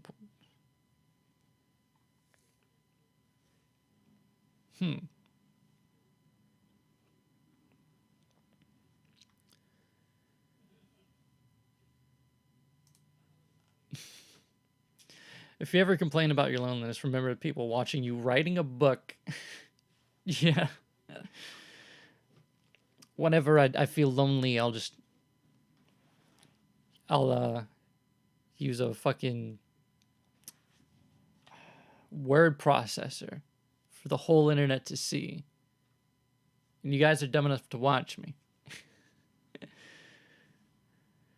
The biggest problem with putting their beliefs in a document is that they vary depending on the flirt you're talking to. Yeah, totally agree. That's why I'm trying to find like all of the arguments out there from all of the angles I can. I'm not just focusing in on like what one person thinks or what one organization thinks, like the Flat Earth Society. I'm going to try to find all of the variations. Well, maybe not all of the variations, but I'll try to put it in a way that appeals to as wide a variation of flat eartherism that I can. Whatever. You know what I'm trying to say. Is there anything on what the firmament is made out of? The flat earth community needs to get on the same page as others. I agree. There are people who think that they see like rockets running into the firmament or like bonking on it. And I guess to them it would be solid. But other people, I think the general consensus among flat earthers is we don't know for sure. That's going to be their response for anything there. It's we don't know.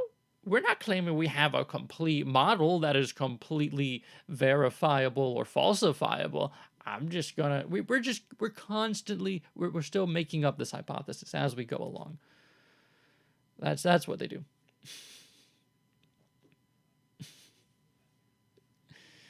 The moon's light is a cooling force. Yes, I can't wait to get to that point. I think I might do a Phuket World video for that because oh boy, that's a fun one. Meteors debunk the firmament. That's a good point. What do flat earthers think of meteors? I'm curious. Let's go to. Sorry.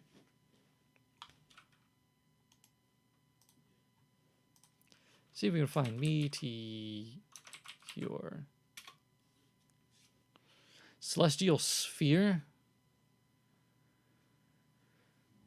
Blah, blah, blah. Control F. Let's do the comments. A curved celestial sphere above us. We are told essentially. Where do meteors come from?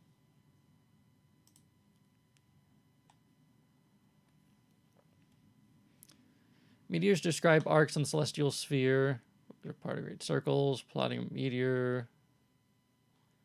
I guess they just think it comes... See, these guys are different from the YouTube flat earthers in that I think these guys are more willing to accept the universal acceleration where like the ground is constantly accelerating upward and that's why things fall. Because I don't think they're keen on the whole buoyancy thing, at least from what I've read so far. So to these guys, it would be simple. I don't know their ideas on the firmament or whatever. Yeah, it is a good point.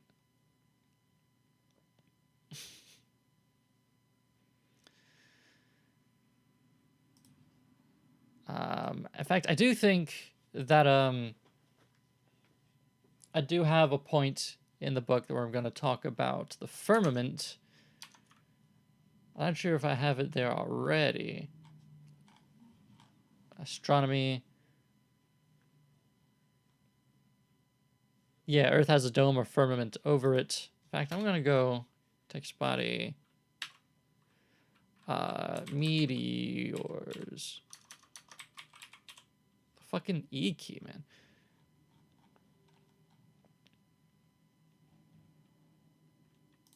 Imprecise. So, okay, I keep getting distracted. Stop distracting me. Precise. This has been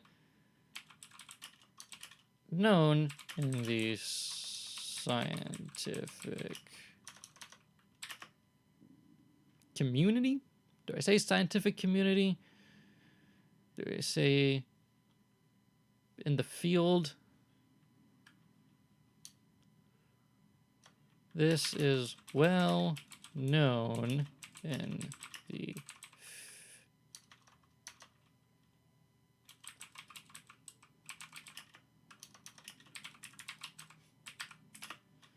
it's well known in the scientific community. And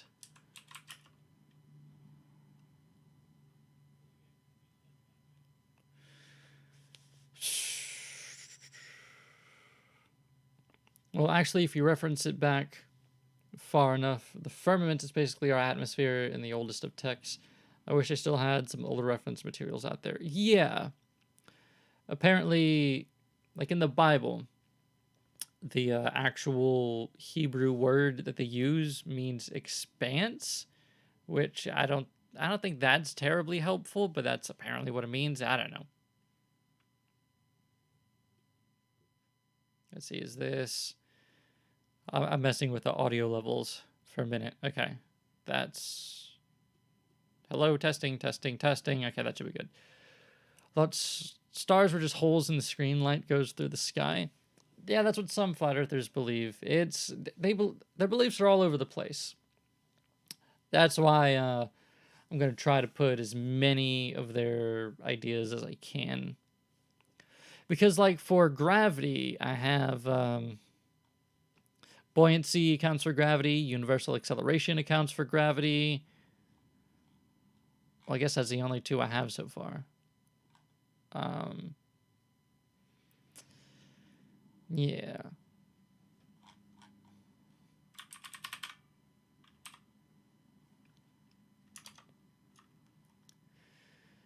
Do.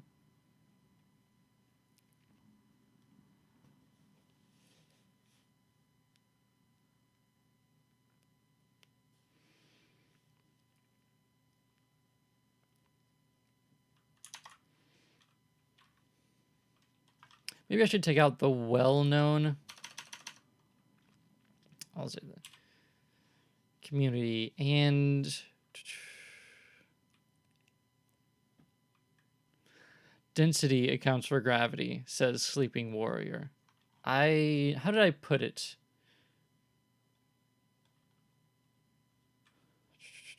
Buoyancy,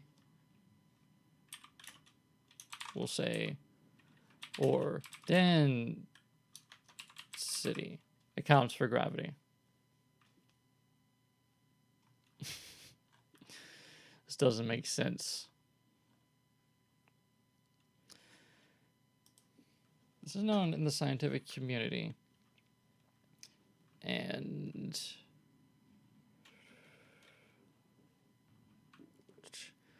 I want to say that,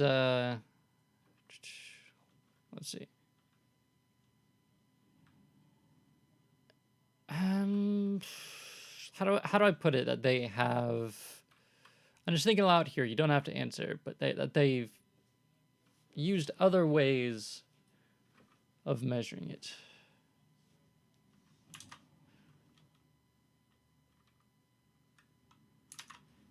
Do I say experimenters or scientists or whatever? Now I'm not talking to myself. I do think your opinion. Do I say experimenters have devised other ways, or like scientists have devised other ways, or whatever? Electromagnetism for gravity. Oh my god. Yeah, that's my favorite. I totally forgot about that one.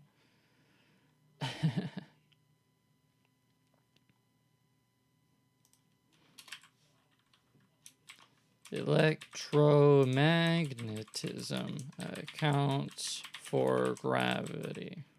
Don't remind me. Experimenters? Yeah, but okay. Sure.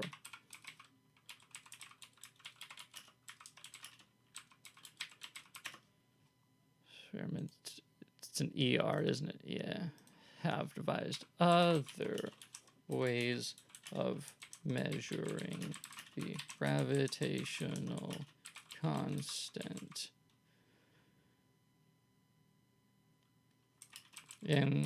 including using cold atoms. Most of the experiments in cases back here found the precise measurement. Laser-cooled atoms and quantum interferometry.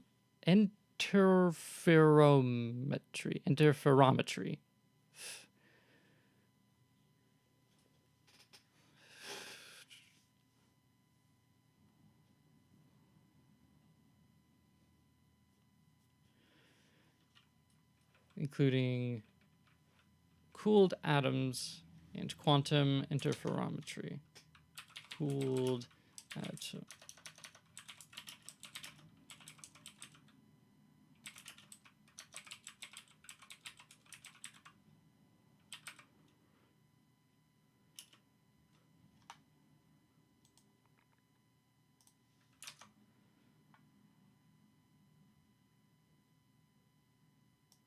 Let's make sure I have this spelled correctly. I know LibreOffice, their dictionary sucks. It's not good.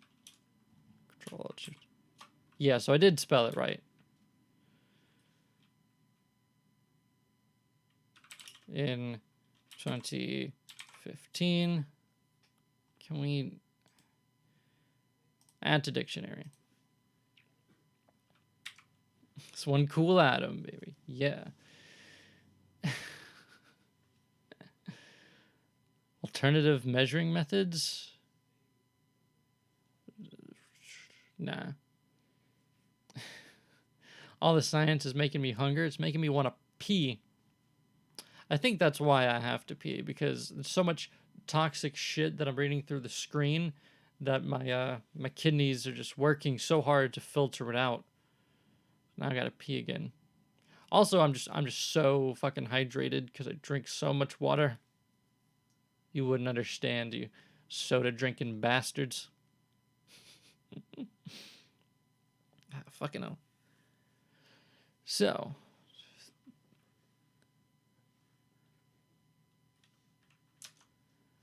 to do most of the experiments so far. In all cases, they used macroscopic masses.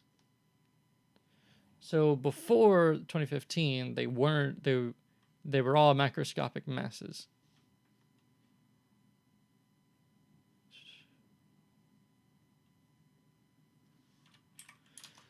So the way these guys word it, they make it seem like they're the first. I'll believe them. But let's double check, see if Wikipedia agrees. Standard uncertainty. Continue.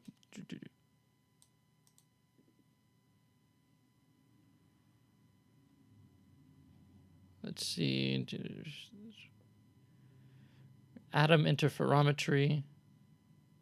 So he described measurement of gravity constant reported. So they did in 2007?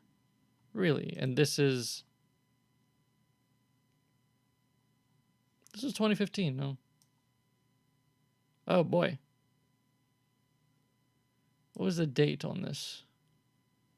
I might be thinking of something else.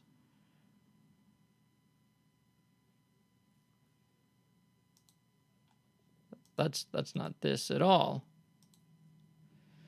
This is precision measurement 2014. Wait, nature.com? What?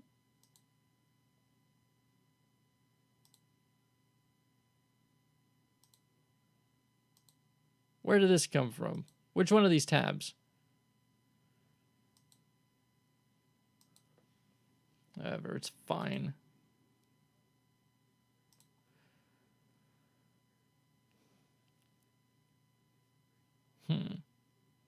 That might be cool, but it ain't as cool as you. Aw, thanks.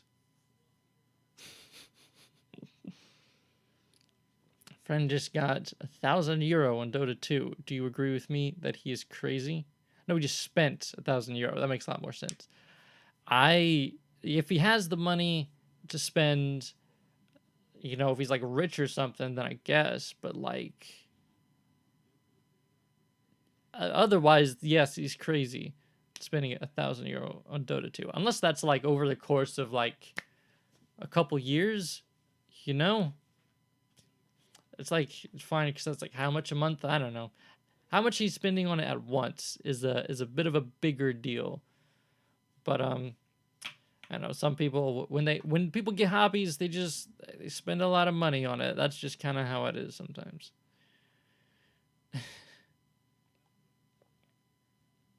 Crazy is a social construct. No, I think it's not, because I've met a couple of them, a couple crazy people, and they are objectively crazy. I'm watching My Bloody Valentine, but wife is away making something to eat, so I came here to type this. Oh, well, thank you. Thank you for typing away. Appreciate it. I love it when my YouTube chat is slightly more active.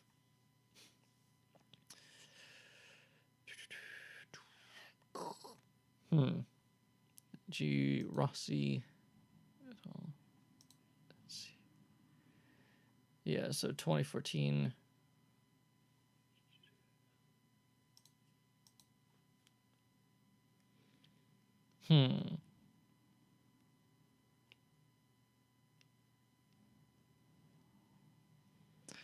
I want to see that 2007 experiment. Describe the measurement of reporting value of Is this one? Is any of these freely available?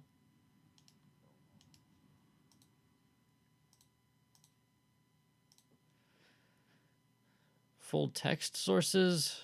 Do we can we just do this, or is it a paywall? I bet it's a paywall. Yeah, log in. Fine. Be that way. What about PDF? Can I view the PDF?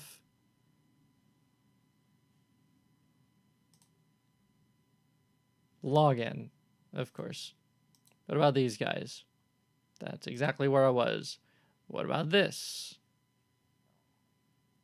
Full text link. It's gonna bring me back to the same place. Yeah. Yeah, of course. Atom interferometer measurement of the Newtonian constant of gravity. Let's I want to keep these guys up, so let's paste that in here. Ah, no. They're not going to show me. Didn't think I'd have to do this. Didn't think I would have to.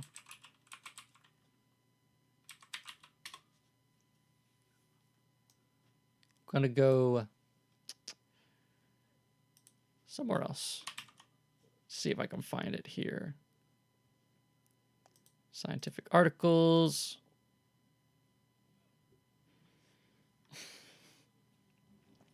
Maybe I'm the crazy one. Yeah, who knows? Who knows? Let's see.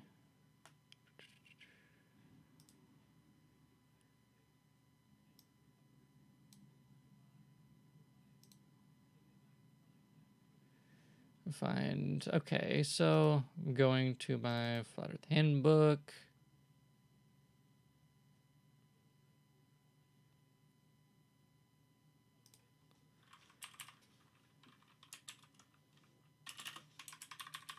Excuse me while I pirate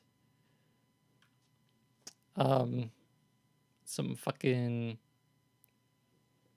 science. Show in folder. Bring it up. All right, here we are. Here we are. Science. I found it for free, the way it should be. Don't ask me how, I can't tell you. Can't have pressure without a container. Yes, that's, oh my god. kind of the whole you need a container for the atmosphere argument. It's so, oh my God. The thing is, they make it hard to argue with them because the things they say are so stupid that you have to go through such basic stuff to argue with them. But to somebody who's as dumb as they are, it's like, oh yeah, I've never seen air pressure without a container. You're right. You know? Good luck with the book. Thank you. Thank you. I'm going to need it. Dumb enough to launch themselves into space. Mm-hmm. We all got to start somewhere. Again, apparently. No, you know what? That's a good idea. There's that one flat earther who launched himself in space with like a homemade rocket. I think they should all try to do that. Maybe, they'll either find what they want or we'll find what we want, and that's, the end of the flat earthers.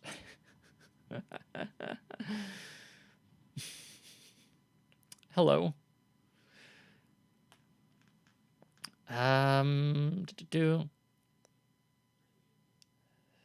The gradiometer measures different acceleration to laser-cooled atoms.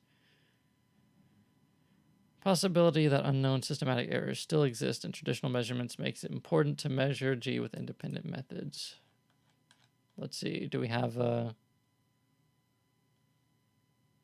that's something else entirely.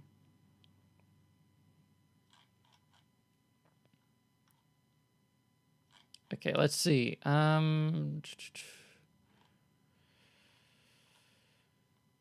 Do I just cite the abstract to make things easier for me? Because I might as well. Possibility that unknown systematic errors still exist in traditional measurements makes it important to measure G with independent methods. Yeah. Well, they wouldn't listen to each other. They'd no longer be a part of the Jazzercise Club. There's folks on YouTube plotting triangles on flight paths. Yes. My God, those are... I can't wait to get to the flight paths section of my book. Still waiting on their bet money. Yeah, and there was a one flat earther, or maybe there's several, but the one flat earther who said there was no flights in the southern hemisphere, and he pointed out this one flight. I think it was between like Australia and somewhere in South America, and then apparently like he got flooded with like pictures of like the fact that flight actually did exist. I made a video about it some time ago, and it was so funny. For to call myself a No Earth Society member, just a scam to sell maps. Got a good point.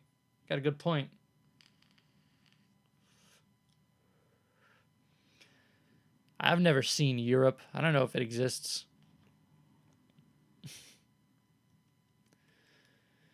He did not go into space and go higher than he did in an elevator. Yeah, MadMarc. That was his name, MadMarc. He didn't shoot himself into space. Sorry if that's what I said, but he shot himself up high enough so that he could land and not explode with his amateur equipment. I admire MadMarc. At least he's doing something. Plus, thinks he's an Effie Poe for the funding. I don't know. I've seen crazier flat earthers that are really convincing. MadMarc might be. He's kind of believable. But yeah, he is actually performing experiments, and I think at the end of his shot into not space, he was all like, yeah, I didn't see you, curvature, but I don't know. Next time I'll go higher. He almost killed himself? Yeah, well, apparently he only got away with minor injuries from the news coverage I saw of it, but it was, I don't know. It's pretty insane. Let's see if we can find error.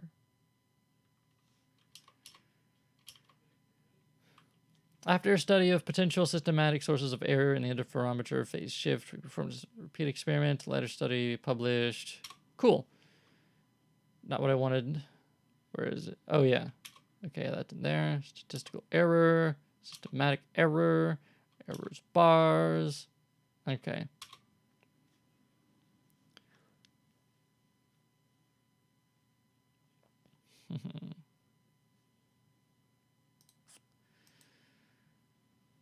I know there's a way to cite the abstract. I'm not sure if that's what I want to do.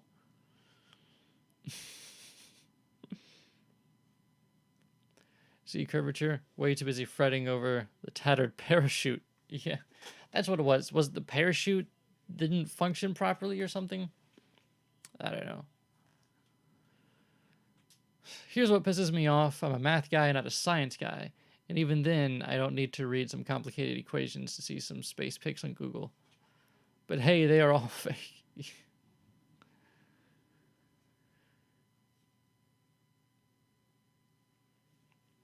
Measuring the gravitational constant with atom interferometry for novel experimentation in physics test.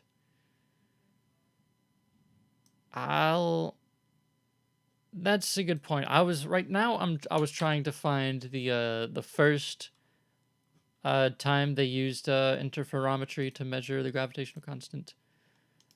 But it is to find, so minute report.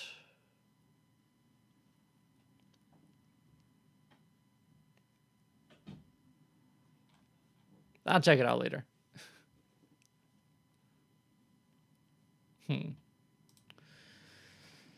Couldn't find it in Google Scholar, so it doesn't exist. Copernicus? What about him?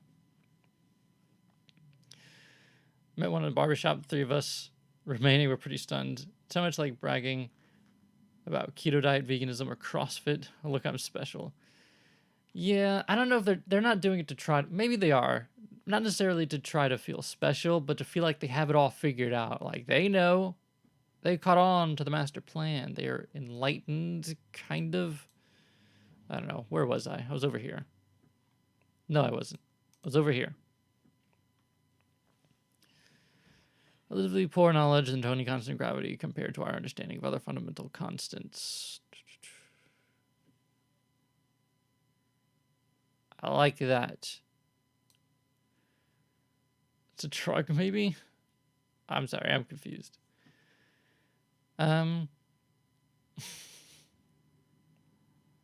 They believe in a God they can't see and discredit what they actually see. That's a good point. Because they're all like, I don't see any curvature. I've never seen it with my own two eyes, but a lot of flat earthers are deeply religious, and they use that for their flat earther stuff. Maybe sort of dopamine addiction. Life is too bland to be understood so eloquently by math. Yeah, there's so much that goes into why people are flat earthers, though. Because it's a conspiracy theory. And like I did a little bit of research into like the psychology of conspiracy theories one time, and I mean not a whole lot is known, but it seems like there's a type of person to believe in conspiracy theories. They'll often believe in several, even if they conflict with each other, and they don't exactly look into it too deeply. It's like I don't know how to explain it, but it more so comes from their inability to trust people in authority. In this case, that the educational system is not lying to you about the shape of the Earth.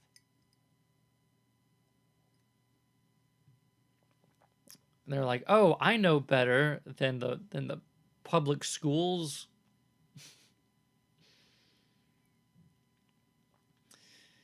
Yeah, I don't know. Traditional pendulum. Measurement of the test mass displaced coupled determines G, other recent models.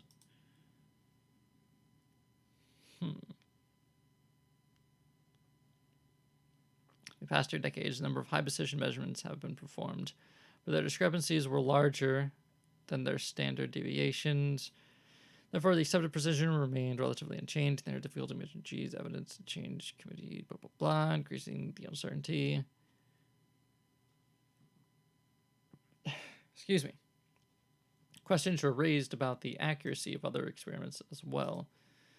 Although taken into account the data, not until recently were the systematics of the experiment by Michaelis et al. Understood, resulting in the treatment techniques meets or exceeds that of state-of-the-art gravity or gravity gradient devices. This work we use a gravity interferometry. Okay, so this all has a lot of information that I can use. Now I got to think of how to use it.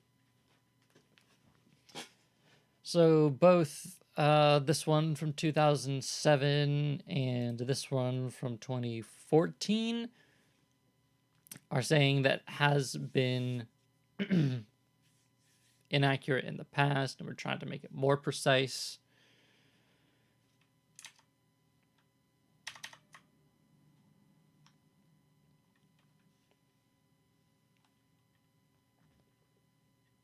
Imprecise. So here I'll add, though some measurements are indeed inaccurate.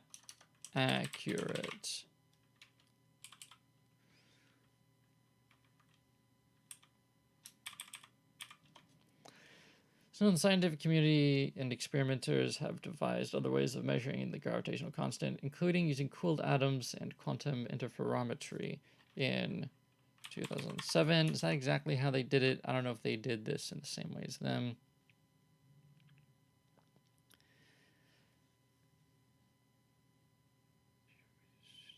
Let's see.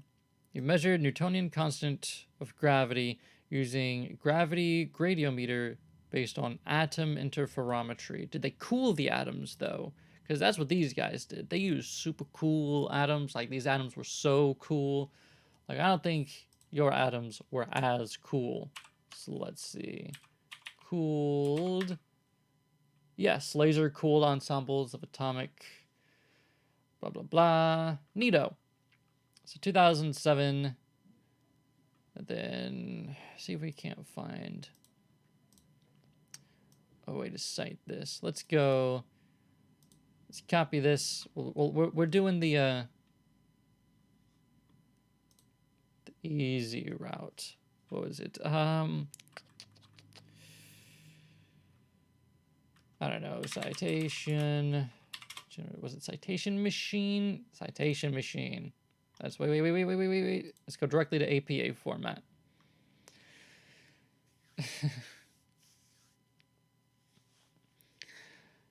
I like to see a Child's Fair project featuring a flat Earth. Oh boy.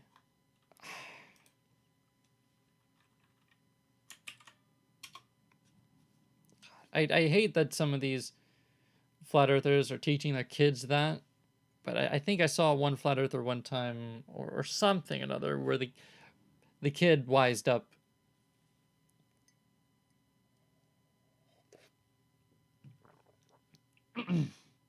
Can't give you a citation.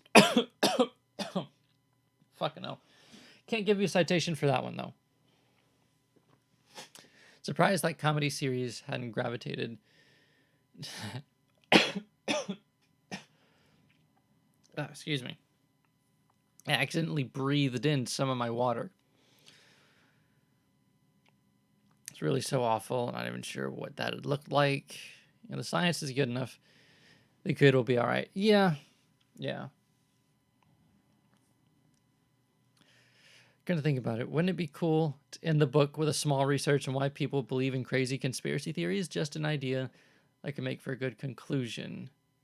Well, good luck with all this. Thank you for the good luck. That's actually a really good idea. Maybe I should put it at the beginning as like an explanation as to why people believe in the flat Earth. Maybe. I'm not sure. Or forward, yeah. It'd be cool to put something in there like that. I'm not sure how well it'll fit.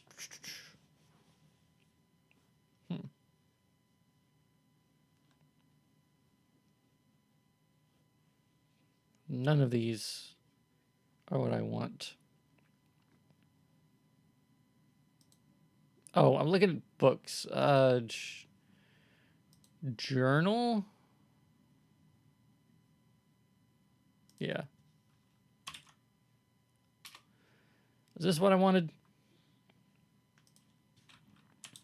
Atom, interferometer measurement. So, yeah, Fixler, Foster. Yeah, Fixler, Foster. Excuse me. I'll be back with more water because I'm out. It's a sad day when I don't have water. Also might urinate. All right, we are back. Not going to be long. Stick with me.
All right, I'm back.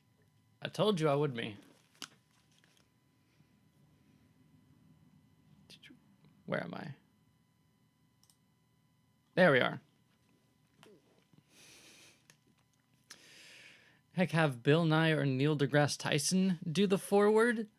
I would love to, but I'm not quite at that level of notoriety where I can ask somebody that big to do it. Maybe I'll have some YouTube anti-flat earthers write a forward or something. Maybe I'll have Red's Rhetoric do it. Maybe I'll have a forward by Sleeping Warrior. That'll be fun.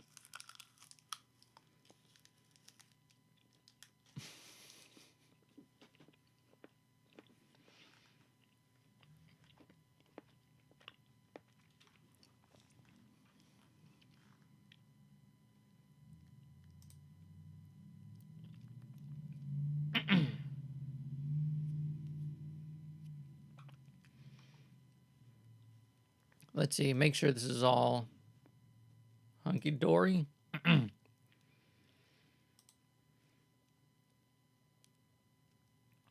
No idea if this is correct. Volume 315. 2007.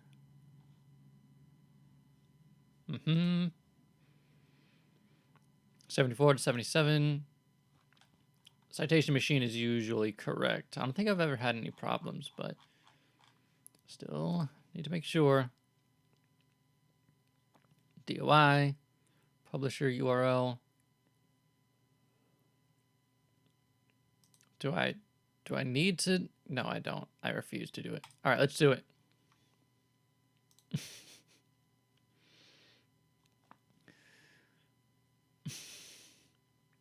Not that level of notoriety yet. That is. Right. I'll get there one day. Copy.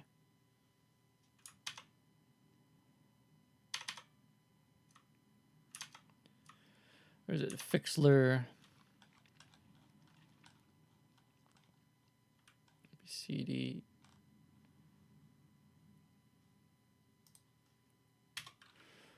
Control V. Sylphane 13 point. Maybe it should be in Times New Roman. Just to make it easier on me when I change it later. I put this all.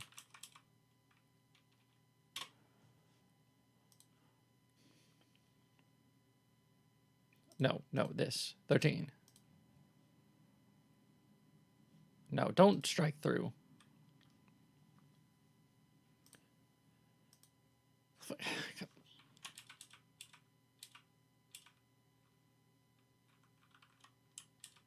Here.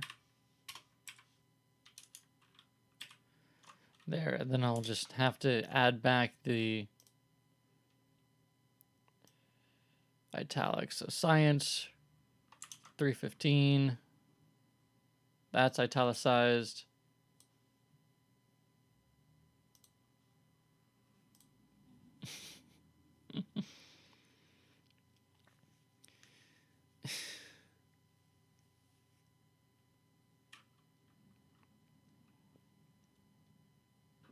Okay, not all conspiracy theories are false.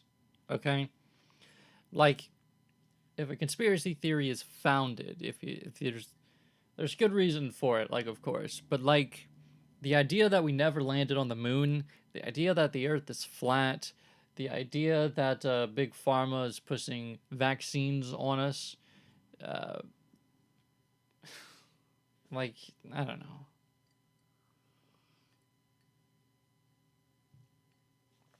What is this? Why is this here? Go away. Anyhow, Fixler. How do I... What's the in-text citation? There we are. Pages. Let's go page... I think we're going to be citing page 74. Citing page 74.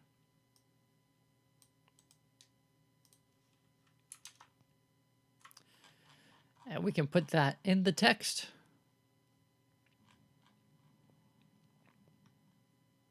Here we are. And then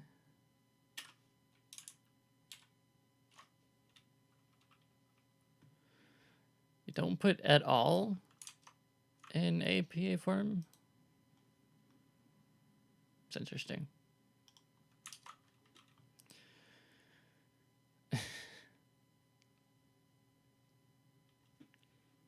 Tinfoil hat territory is a different animal. Yeah. And you should know that's implied when I say conspiracy theory.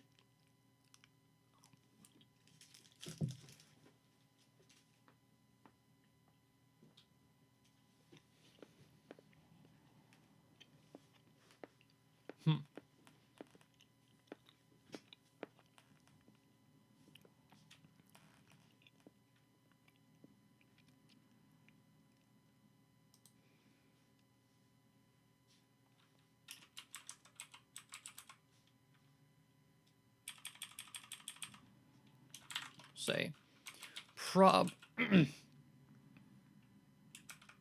probably starting in 2007.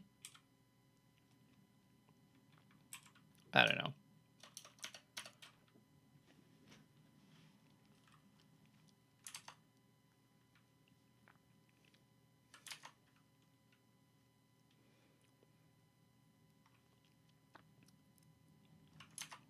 Let's see. I think it says...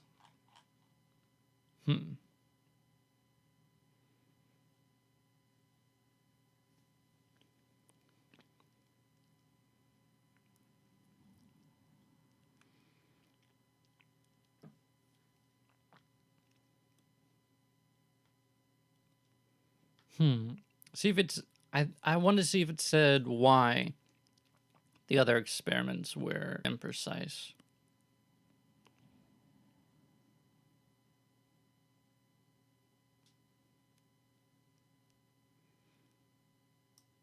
Here.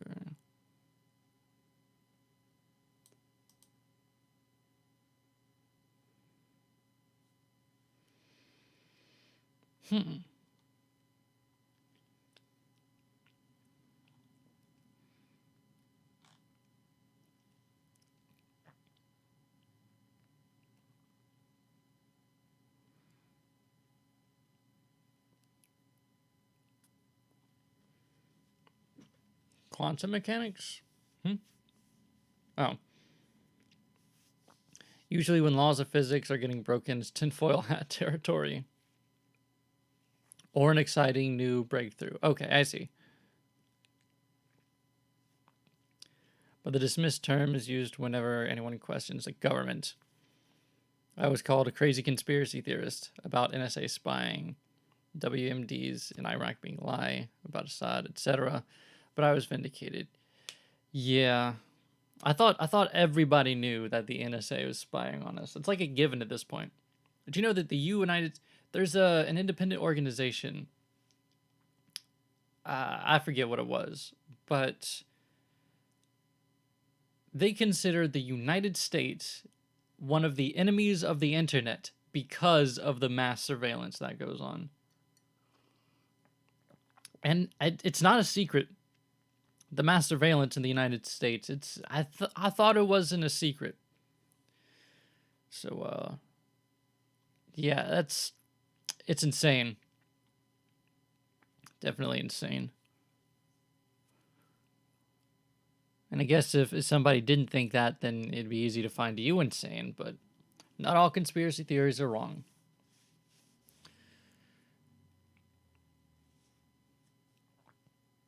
It's called every name in the book for years over NSA spying on their own citizens. Yeah. Like, you just can't argue these things with everyone, you know? And hardly anybody wants to hear it, whether they agree with it or not, So I've stopped bringing up the NSA spying on us whenever I go to parties and events.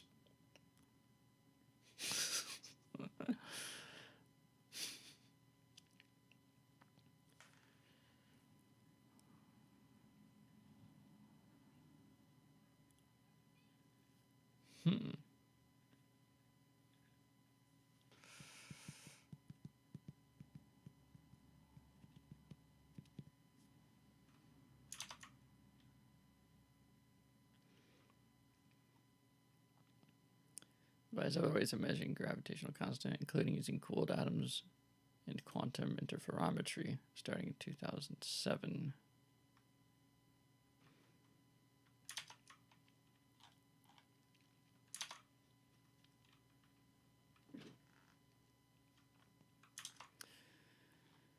And let's see. Can we go to... Is there anything in this one that we don't have in the other one?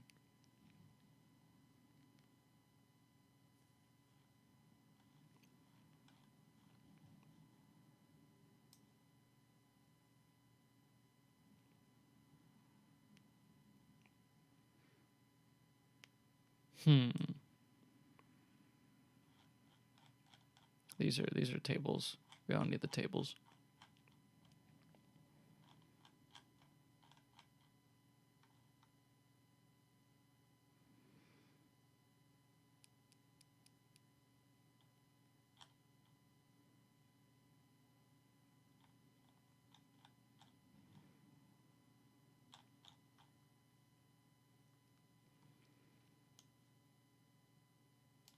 Anyhow. You know, this is under a Creative Commons license. I could just put this diagram in the book. But then if I print it out, I'm going to have to print it in color.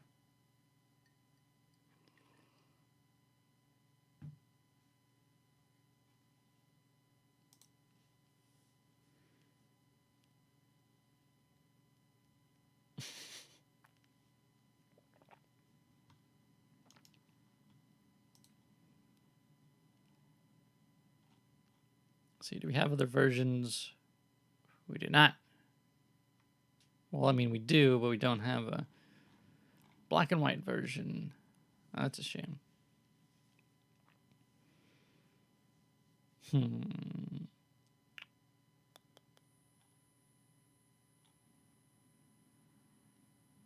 Because this would be an interesting and relevant point. Relevant graph. But I think we can get the point without it. I don't know.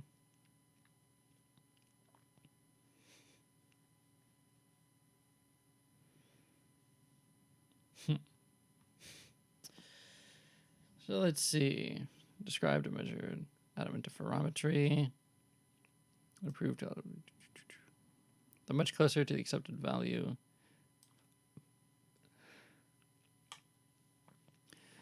Efforts to reevaluate the conflicting results of measurements are underway. Coordinated by NIST, notably a repetition of experiments performed by Quinn et al.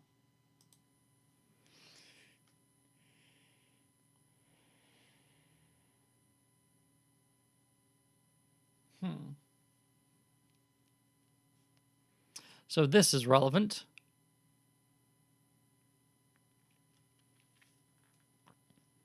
However, reevaluating repeating experiments have already been performed.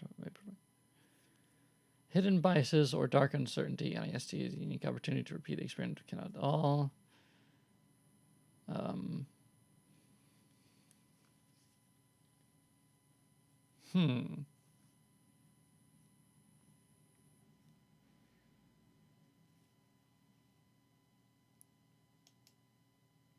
Referencing. I'm not sure. Let's see. It describes the new work determining Newtonian constant. Their apparatus has to be completed. It's a test. The basic principles confirms the discrepancy of our results.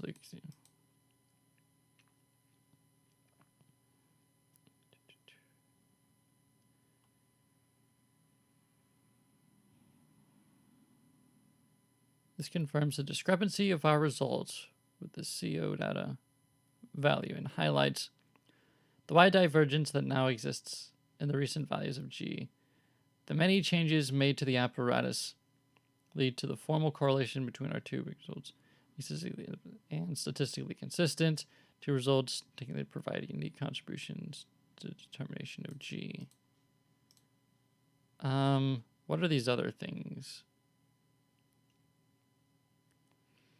2018 experiment was described by this guy. Let's see.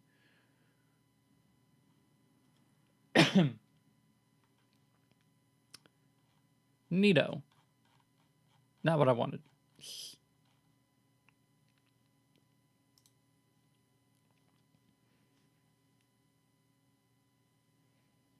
The 2010 COD evaluations of fundamental constants showed a spread in recent values in Newtonian constant. 10 times estimated uncertainty, more than the contributing values. The aim of A recent published 2001 standard uncertainty. The aim of identifying possible sources of error and reducing uncertainties we decide to make a new determination, rebuilding or replacing most of the apparatus. Go to the conclusions. They don't have a conclusion section.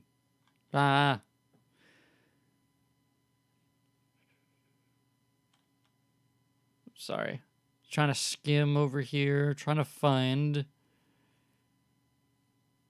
You can find exactly what caused the discrepancies. Many changes made to the apparatus led to the formal correlation between the two studies.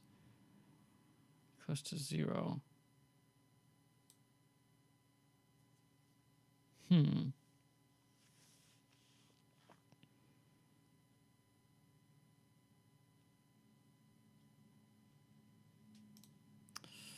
This is super boring. I know, this is not interesting. But stick with me. Any counts Newtonian constant fun with the past 3 decades, more than a dozen precise measurement constants have been performed. However, the scattered data points is much larger than the uncertainties assigned.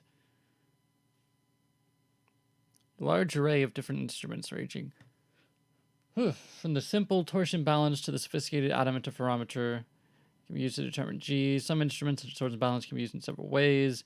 In this article, the advantages and disadvantages of different instruments, as well as different methods, are discussed. A narrative arc, historical beginnings, different methods. Finally, the article ends with a brief overview of current state of the art and outlook. They're not going to make this easy. Because I ain't paying for this. Oh. Look at that. We get the full text. Look at this. This is so neat. The masses, summary and outlook, conclusions. Let's see, summary and outlook. We just need, fine. Oh, okay, there we are. Does it label the section? There we are. Why do you keep doing that? Okay. Measuring G accurately is a challenging task. Determine G very carefully constructed setup is necessary. Unlike the electromagnetic interaction, cannot be shielded. Good indicator of the struggle to assign the value to G is given by the spread of published values. The uncertainty, however, differences of the largest reported result and the smallest reported result exceeds 1/3 of the smallest uncertainty. Used a set to determine the average value of G that was slightly different from the data shown in figure 18. Average both values smaller uncertainties than either method. Faced with the large spread of data compared to the task, the normalized residual experiment, blah, blah, blah. Why is the scatter of G data so large? Experiments have devoted tremendous effort to investigating as many possible contributions to the measurement of uncertainty, but the complete data set reported is not statistically probable. In principle, there are 3 possibilities that can explain the observed inconsistency of the data. Some or all of the experiments suffer from an unknown bias. Bias is a systematic effect that shifts the measurement results from true value by a predictable amount. It is normal for experiments to have biases. Usually the experiment, this is exactly what I wanted, by the way. Experimenter determines the bias and applies a correction. Some or all of the experiments underestimate the relative uncertainty of the measurement. And the most exciting yet least probable explanation is that new unknown forms of physics can explain the variation of the data. So we just put this in here. Include a chapter about the sun and it never changing angular size, the fact that we can't ever fly under the path of the sun, and that if it goes over the horizon, etc., proving the Earth isn't flat. I will. There's a section. What section was it? It was in the astronomy section about how it was in the physics section. But there's an explanation of why the sun changes angular size. Where was it? I gotta reorder my stuff.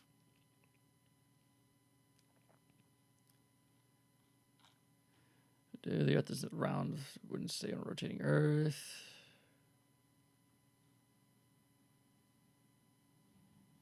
I thought I had. Let me update index. Sorry, let me see if I can find it. I thought I had it. Maybe it was in perspective, curvature of the Earth, horizon, spotlight, sun. See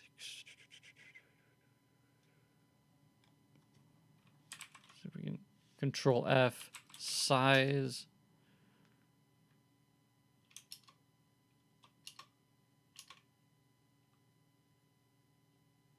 Yeah, I did put the change in angular size under the spotlight sun. I guess I don't have the sections that I thought there were.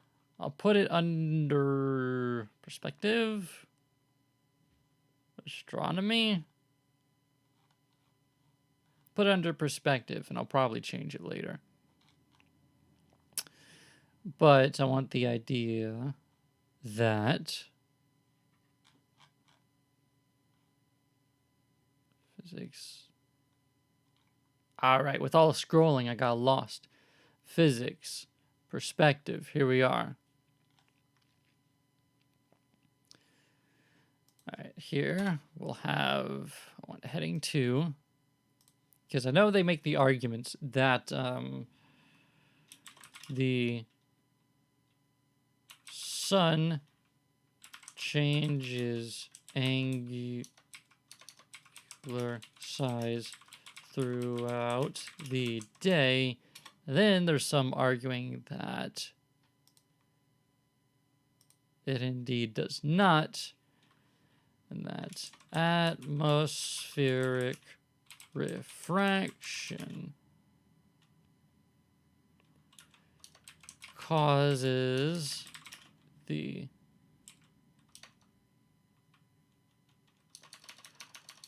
we'll say keeps the sun at the same angular size throughout the day. Because I do make those, and I will make those points in this section. Thank you for pointing that out.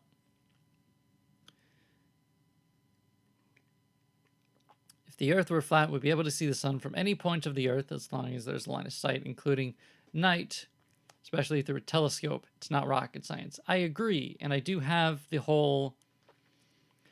They say that vanishing point accounts for that, and I will argue against that when it comes time to it.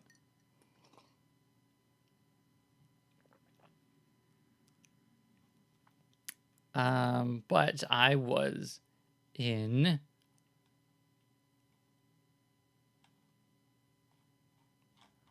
Where was I? Where was I?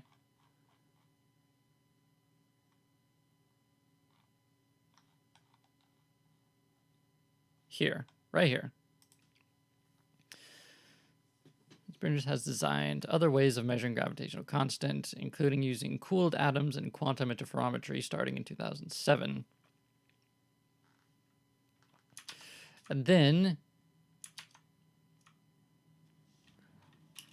possible explanations for the discrepancies.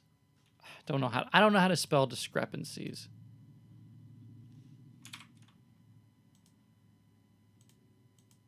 Why? Why do you do this to me?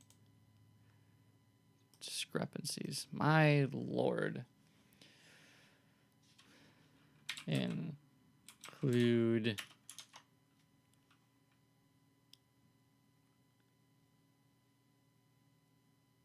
unknown known bias that is systematic bias. I want to say that this bias isn't, it's not like the experimenters who are biased, but like the experiment itself has a systematic bias. Discrepancies. Thank you. Thank you. I figured it out though.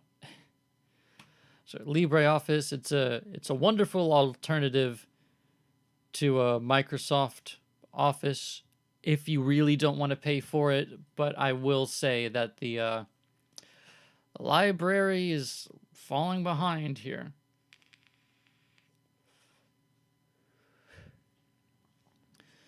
And it's kind of annoying that it just cannot recognize when something is a name. You see, we have red squigglies all over the names.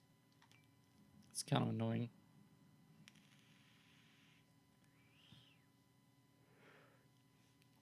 But I ain't about to do this in Google Docs.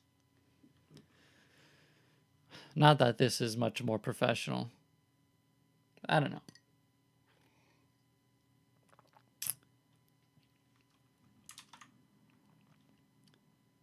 Systematic effect that ships measured the predictable amount. Systematic bias that is systematic. Predictable bias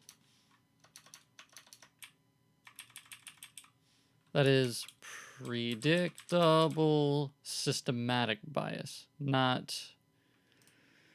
Google Docs isn't that bad. It's actually wonderful. I've used it for a couple things, but yeah, Google Docs isn't bad at all. I just wasn't sure if it would be easy to export it to a doc or PDF or EPUB or whatever. And I know that I can do that in here. I can also install fonts onto my computer and then use that here. I don't know how that works in Google Docs. I don't know. And I can use this without internet connection, so fuck it. What about Word Online with Outlook? Look, okay, I'm gonna be real with you. I just have a hard-on for open source software. I'm trying to justify my actions. I like my software open source. That's how I want it.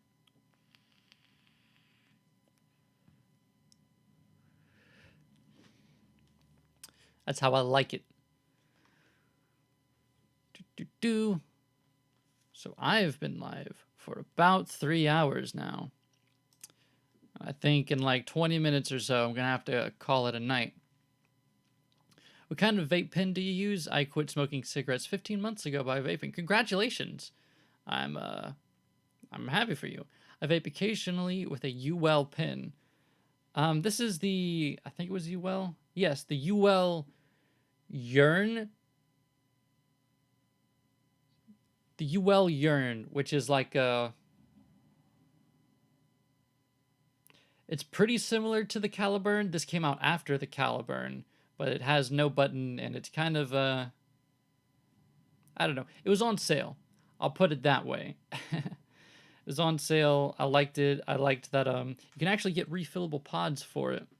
They might be a bit difficult to find. It took forever for them to actually come out, but you get refillable pods, or you can purchase pre-filled pods. Of course, those are going to be more expensive. But I like that you have that option. I like that you can charge it with a regular micro USB. I mean, it ain't no USB-C, but it's still better than having a proprietary fucking whatever the hell Juul has. And, yeah, it's really nice. But I also have the big beefy setup here. This is a cheap eLeaf mod that I got some time back with the Ambit 25 RTA. I really like this. Really liking that setup. But lately I've just been wanting a little bit more nicotine. So got the Caliburn. Works pretty good, saves money. Yeah. The Caliburn is a pretty good option. I don't know why I didn't want the Caliburn, but I just wanted this more than the Caliburn, but both are good. Vaping is almost as bad as cigarettes. That is not true. It's not good for you by any means. So, I mean, I'd rather you not smoke or use any sort of tobacco products at all. But vaping is much better than cigarettes. Now, I know there are those kids that got down with a lung illness. Those were bootleg THC cartridges, not regular nicotine delivery systems, which is what I'm using. If you look up all the chemicals that are in cigarettes, sure, maybe some of them are still in vapes and e-cigs, but there's like less than 1,000 times what's in cigarettes. Because when you inhale cigarettes, you actually don't exhale most of what comes in, and you get soot in your lungs. This is not soot. This is an aerosol, and most of it is exhaled. So that's a huge improvement to your lungs there. And if you want to see this in person, just start smoking cigarettes for the year and then switch to e-cigs for a year. You'll see a huge difference. I know that's anecdotal, but you stop smoking altogether. See, I'm proud of you. But I'm going to be honest. I'm so stressed. I can't really. I need something to keep me going, you know? These cartridges, they got those Teen 6, had vitamin E oil. Yeah, THC cartridges with vitamin E acetate. That's what fucked them up. Yeah. Not trying to get y'all to go to e-cigs unless you're already a smoker. I don't do alcohol nor cigarettes, so I ain't got no experience on that. And that's a nice way to be. That's very... I can appreciate that. But some people... We need something. And proper therapy ain't cheap. I know. Biases...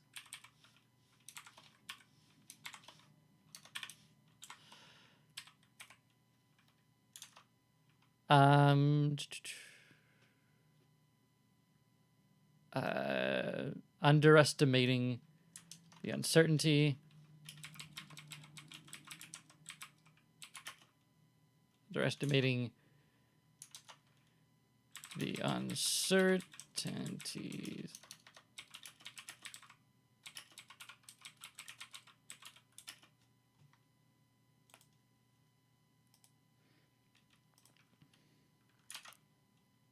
And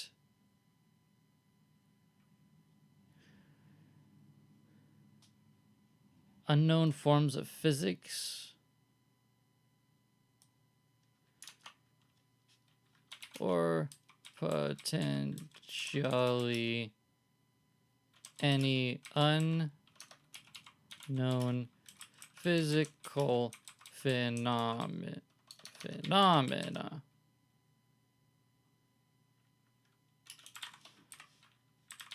Though unlikely.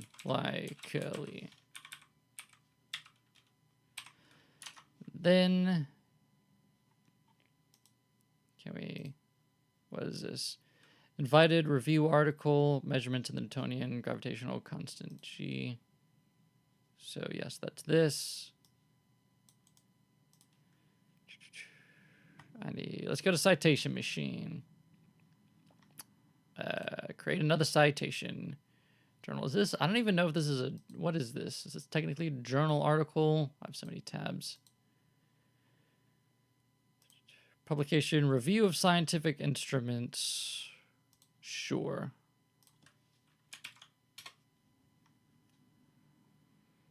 Review of Scientific Instruments 2017. Rothleiter Schleminger. That's a name. That is... I'm willing to bet that's not an American name. Yes. Take it away, Citation Machine. Do the hard work for me. Yep, sure. Why not? Or...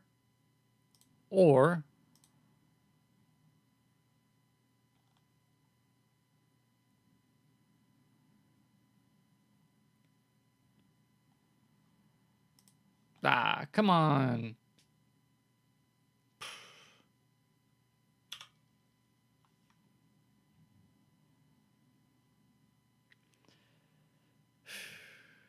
All right.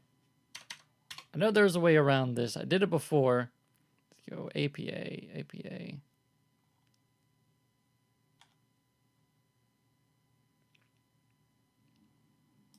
Only want to create citations. APA. Journal. Schlinger. There we are. Final step.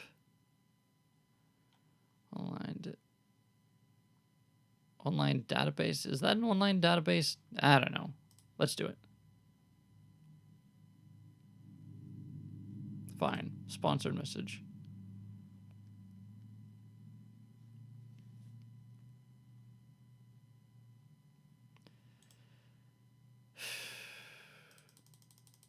Fine.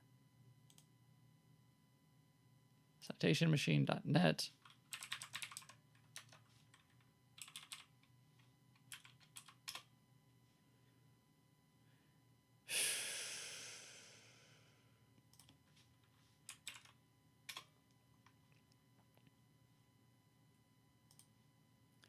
See if we can get them in an incognito tab.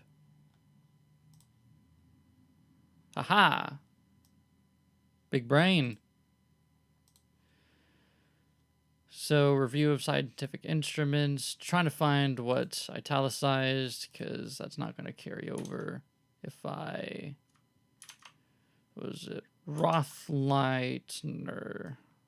JKLMNOP. QRS.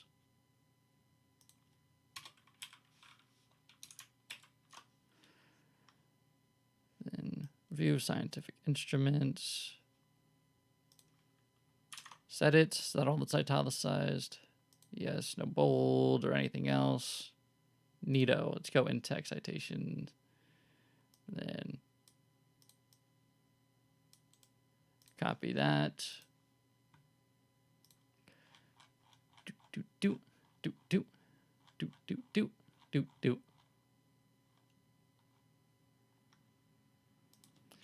Then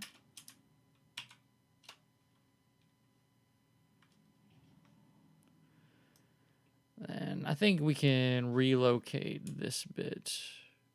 Control X.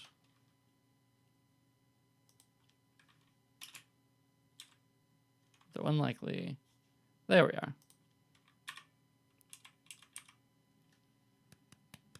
Ad got bamboozled. Yeah, living with ad block ain't always easy.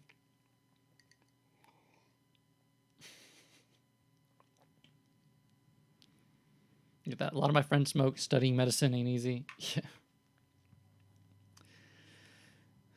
We all need a bad habit. Since I don't fool around with bad women anymore, just head for snus. Yeah.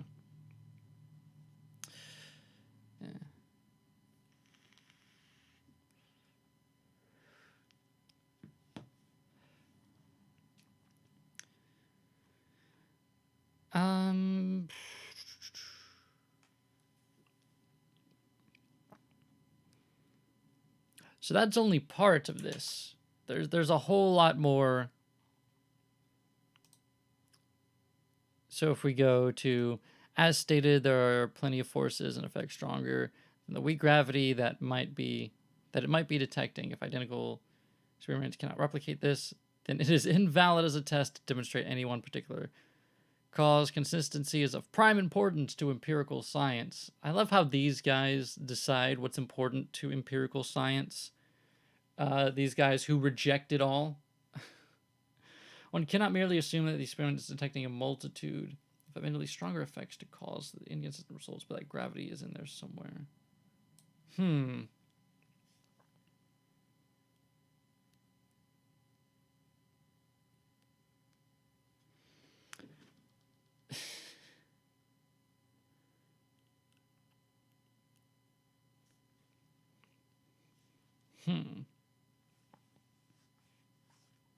Experiment needs to be accurate and consistent for a valid test of a particular phenomenon.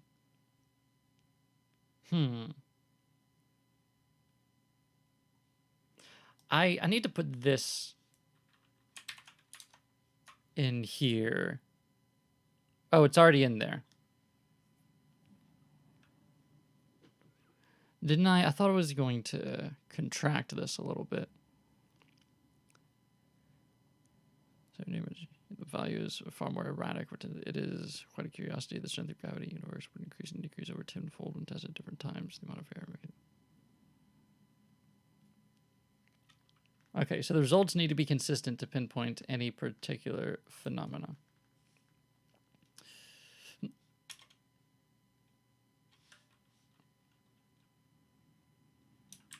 The results need not be entirely precise order.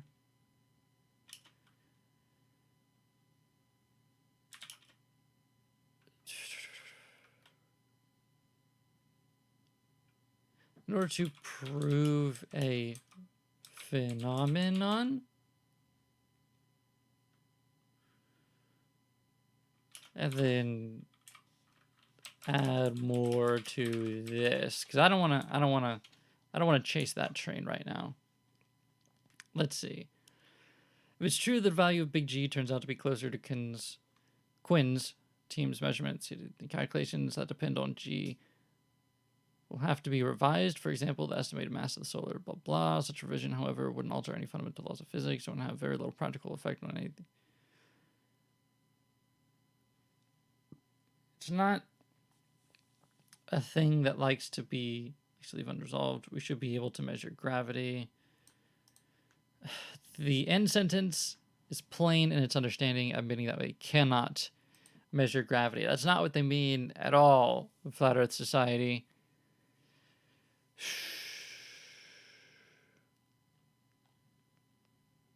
Let's see. I thought there was something else that I wanted to add in here.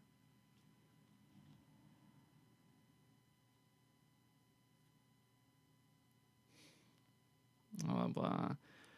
I guess I'm just going to have to go over this a little bit more later, but we added a good bit of data. We found... Okay, but we need to... Okay, so we have the fact that it's imprecise, but we need the proof that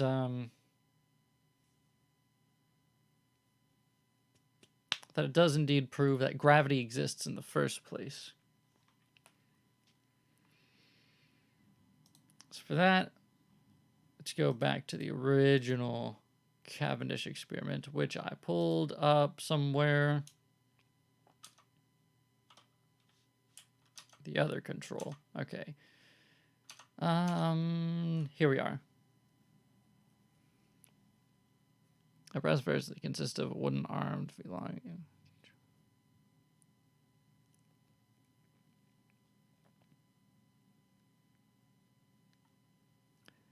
Most minute force, such as the attraction of lead weight, one of these placed in the side of the case.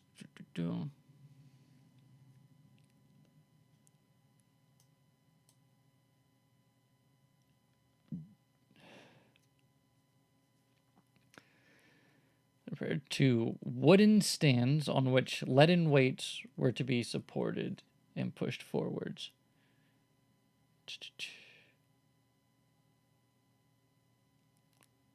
When the balls are attracted by these weights, is excessively minute.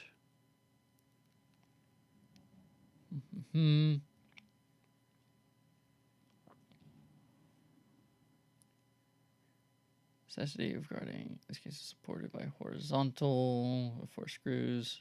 Okay. So this is Cavendish's balls right here. So what we need to find is... So we're trying to prove that this does indeed... The effect observed here is caused by gravity.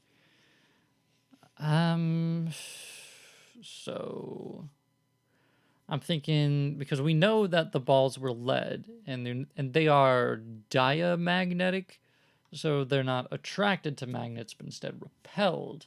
So you can't explain it away with electromagnetism, which I don't know if they do. Where'd you go? Electro...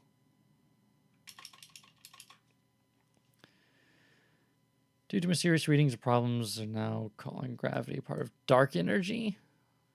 And also energy evidence particularly. Okay, so that's not what I wanted. So let's see, let's just go to google.com, not maps. Do not give away my location to all of the internet. So let's go Cavendish experiment, flat earth, electromagnetic. See if we can find anything here.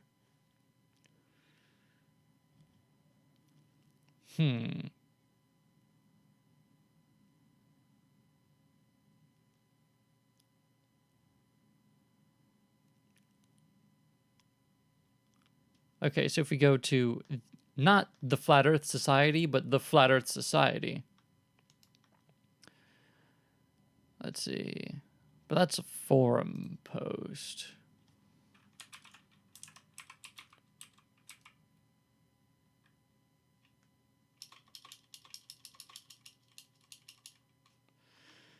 See if we go to the flatearthsociety.org, go to their wiki. Can we wait to go here?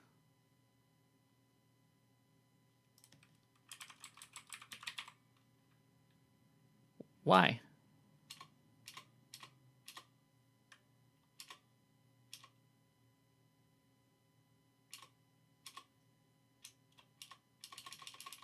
So, electromagnetic effects. Okay, that's not what I wanted. It's not what I wanted at all. See if they, on their wiki, say anything more interesting about the Cavendish experiment. Let's see. Cavendish. How about examining gravimeters? I'm actually not sure what those are. I know I'm writing a book about all this sciencey stuff, but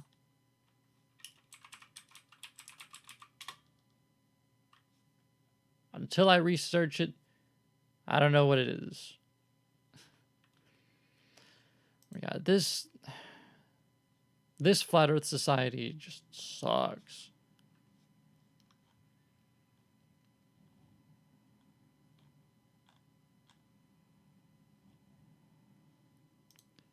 Am I spelling Cavendish wrong? I don't think I am.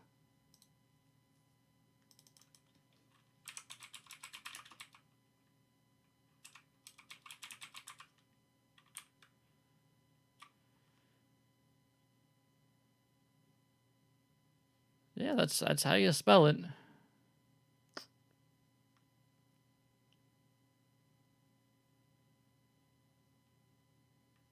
All right then.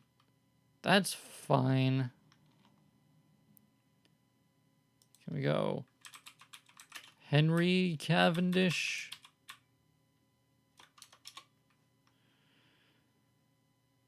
But for the No, no, come on, guys. Ugh, you suck.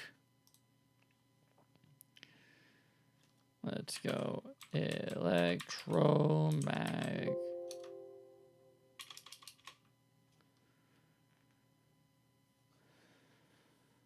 Okay, so that's not what I wanted at all, either.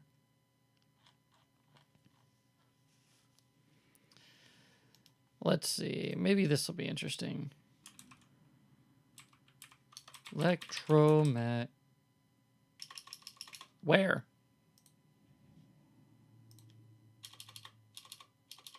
Okay.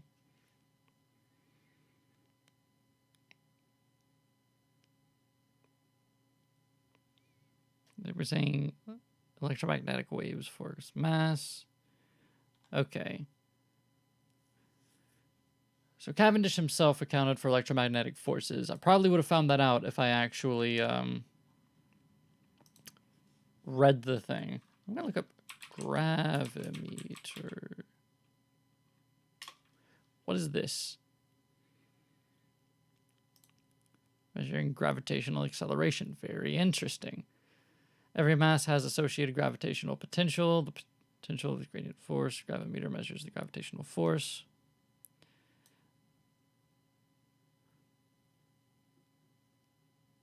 I'm assuming they'll say this works the same way as everything else. Buoyancy, density, universal acceleration. I know the Flat Earth Society is more keen to gravitational acceleration, so they'll say, oh, this is that. Especially since it says acceleration. So they'll just, minimum thinking, just universal acceleration. I know what it is. A plain truth.info. Ooh, what is this? Oh, this is interesting. Oh, the Flat Earth websites you'll find. I love it. Flat Earth book now on sale. What's your Flat Earth book? It's just Flat Earth.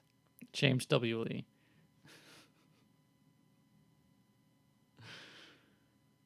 Oh, $7 discount. Oh, it expired.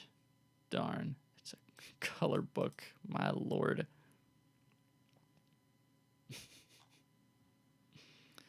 Create space. You do know you can publish these things directly to Kindle, Google Play, and iBooks. It's not that difficult. You don't need a third party if you're just doing an ebook.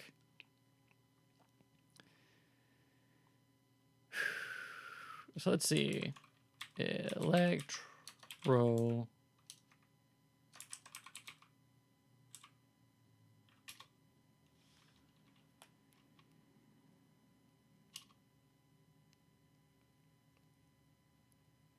The fact we have magnets can't even remotely be considered proof God does not exist.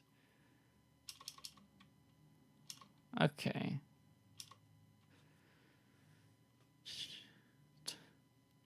Here's an article called Easy to Show Cavendish Experiment is Fake. Number 151. New Physics. Atom totality. That totally destroys the Cavendish experiment. And says, print it as you order. I think Amazon has their own service to do that. I think. But, otherwise, yeah, you're right. I can see the whole print to order thing. Okay, that makes sense. I was thinking it was just an ebook or something. Never mind. I'm an idiot. Everyone can witness that no matter how large massive two balls of steel you make and place them close together, that there never ever was a perceptible attraction by Newtonian gravitation for one for another. But everyone can build the tiniest of bar magnets and notice that as you bring them close together, it snaps rather than attraction. Also, the asteroid, its moon. Anyone doing the Cavendish experiment believing that it should asteroid all should moons based on Cavendish. In fact, the gravitational bonding is a rare phenomenon because, well, gravity is not Newtonian, and that gravity is EM gravity. EM gravity. I gotta read this article.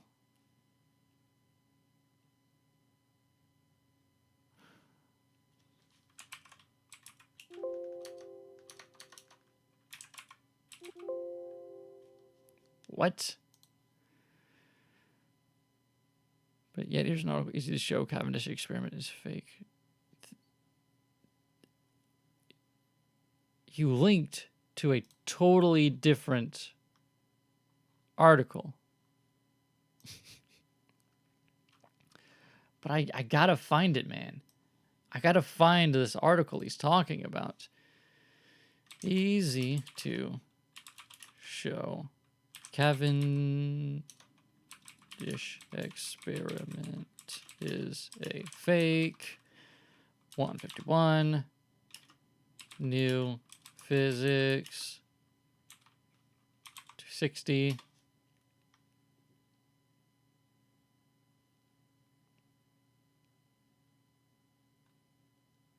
I can't seem to find. Can't find any results except for this page that I'm reading right now.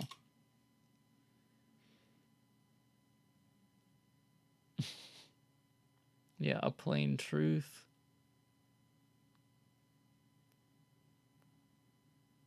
I don't understand.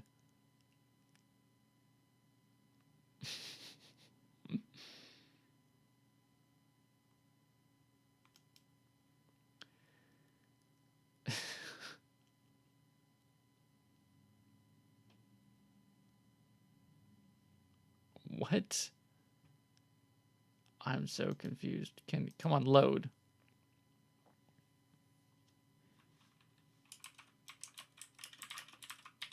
See, this is what I'm looking at right now.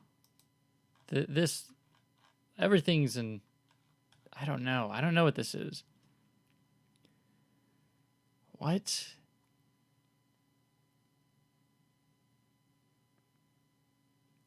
I need to find this article. Ah, no. Can we go to, what was it? Web dot...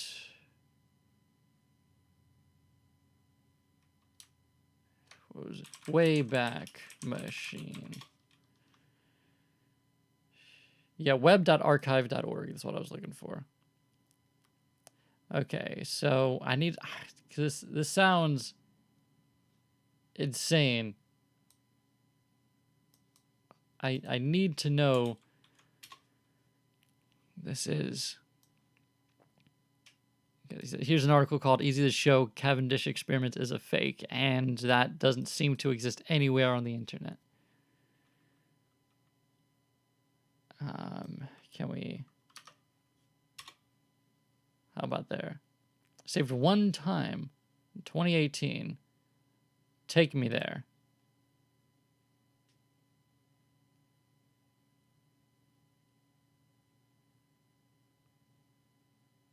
What is this? I'm going to put it over here in case it's porn or something. I doubt it's going to load. Anyhow.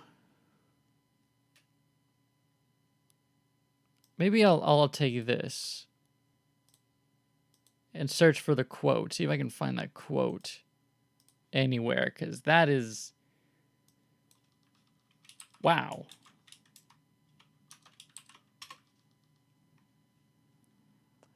So if I punch that into Google, we find, why is the Earth special? Pseudoscience satisfied. That's the site we were at, a plain truth. And then we get that twice for some reason. Debate Island. Gravity experiment with balls.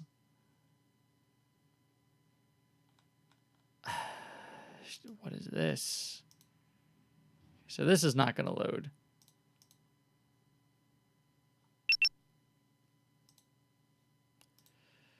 My God.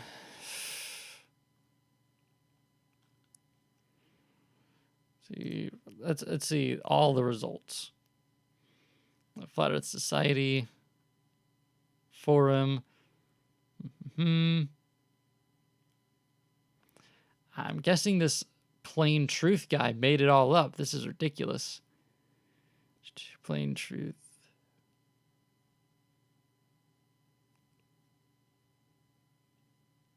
Debate Island is no.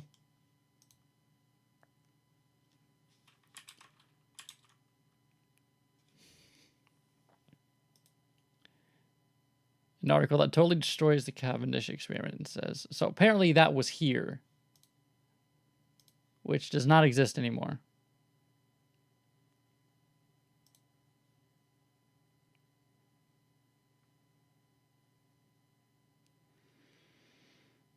Ah, man, I really wanted to put that there. Anyhow, it doesn't seem like electromagnetism is going to be a common defense for this thing, even though I have heard of it.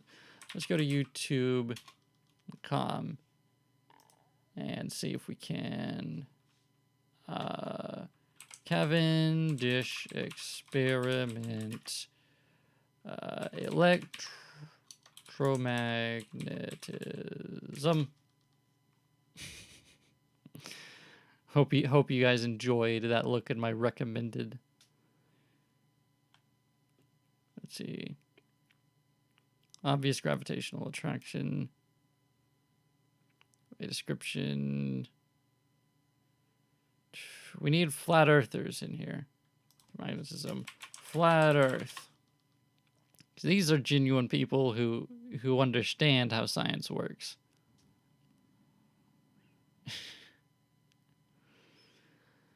Recent episodes explored flat earth denial of gravity. Find the mass of earth with the laser. Skeptics meet deniers. Time lapse. Why the Cavendish experiment is Cavendish debunked. Okay, so this has got to be good. One of my favourite scientists is Henry Cavendish. He came to his Viva exam after, and that's to prove gravity. But apparently, the only reason I looked into this is because I was having an argument with somebody. Gravity is a field, not a force. Everything you feel is electromagnetic. Cap on. Yeah. I could have sworn I heard them say this before. Online, they were trying to tell me gravity is just a known fact, where I was just saying it's not. And this is all they ever tell you. So I felt obliged to have a look into it. And apparently this experiment has never been replicated, just like all... Did he just say the Cavendish experiment has never been replicated? All right, thank you, Globe Skeptic. Your Henry time is up. Cavendish was very wealthy, and he did a lot of things. Apparently, I've listened to some very respected physics teachers praise his work, and I studied some of his work. But mostly, what I was interested in was how he determined gravity. It is, this experiment. And somehow he calculated big G from this. Okay, can we get to the point? Well, when I started researching this, Oh boy, he did his research. Well, let's see some examples of a modern day torsion rod experiment that somebody's built that shows how this works.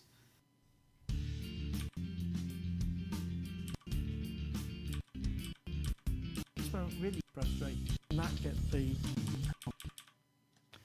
Actually, one of the physics professors that was praising him had a little model that he held up and was joking that his TA couldn't get it to work and got frustrated with it and gave up.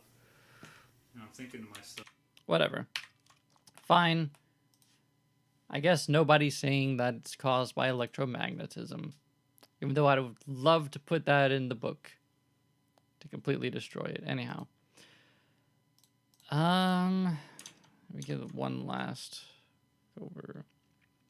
I think that's gonna do it for the stream. Yeah, I think I've been streaming for long enough. If any of you guys still watching are interested in catching up on any streams after I stream them, they're going to be up on my Twitch much longer than they're going to be up on YouTube. So, yeah. So, yeah.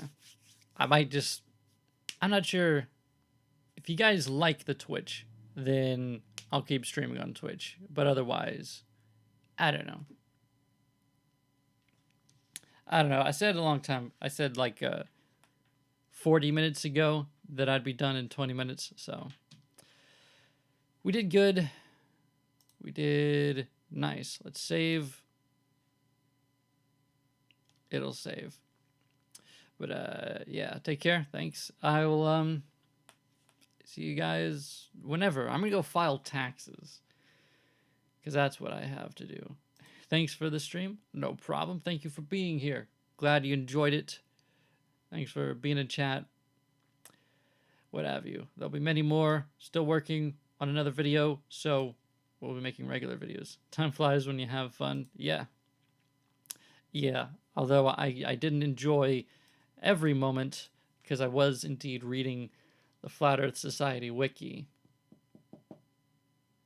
But yeah, I was having fun. Take care. All right. See you guys. Remember to do your taxes. They're due soon, at least in America.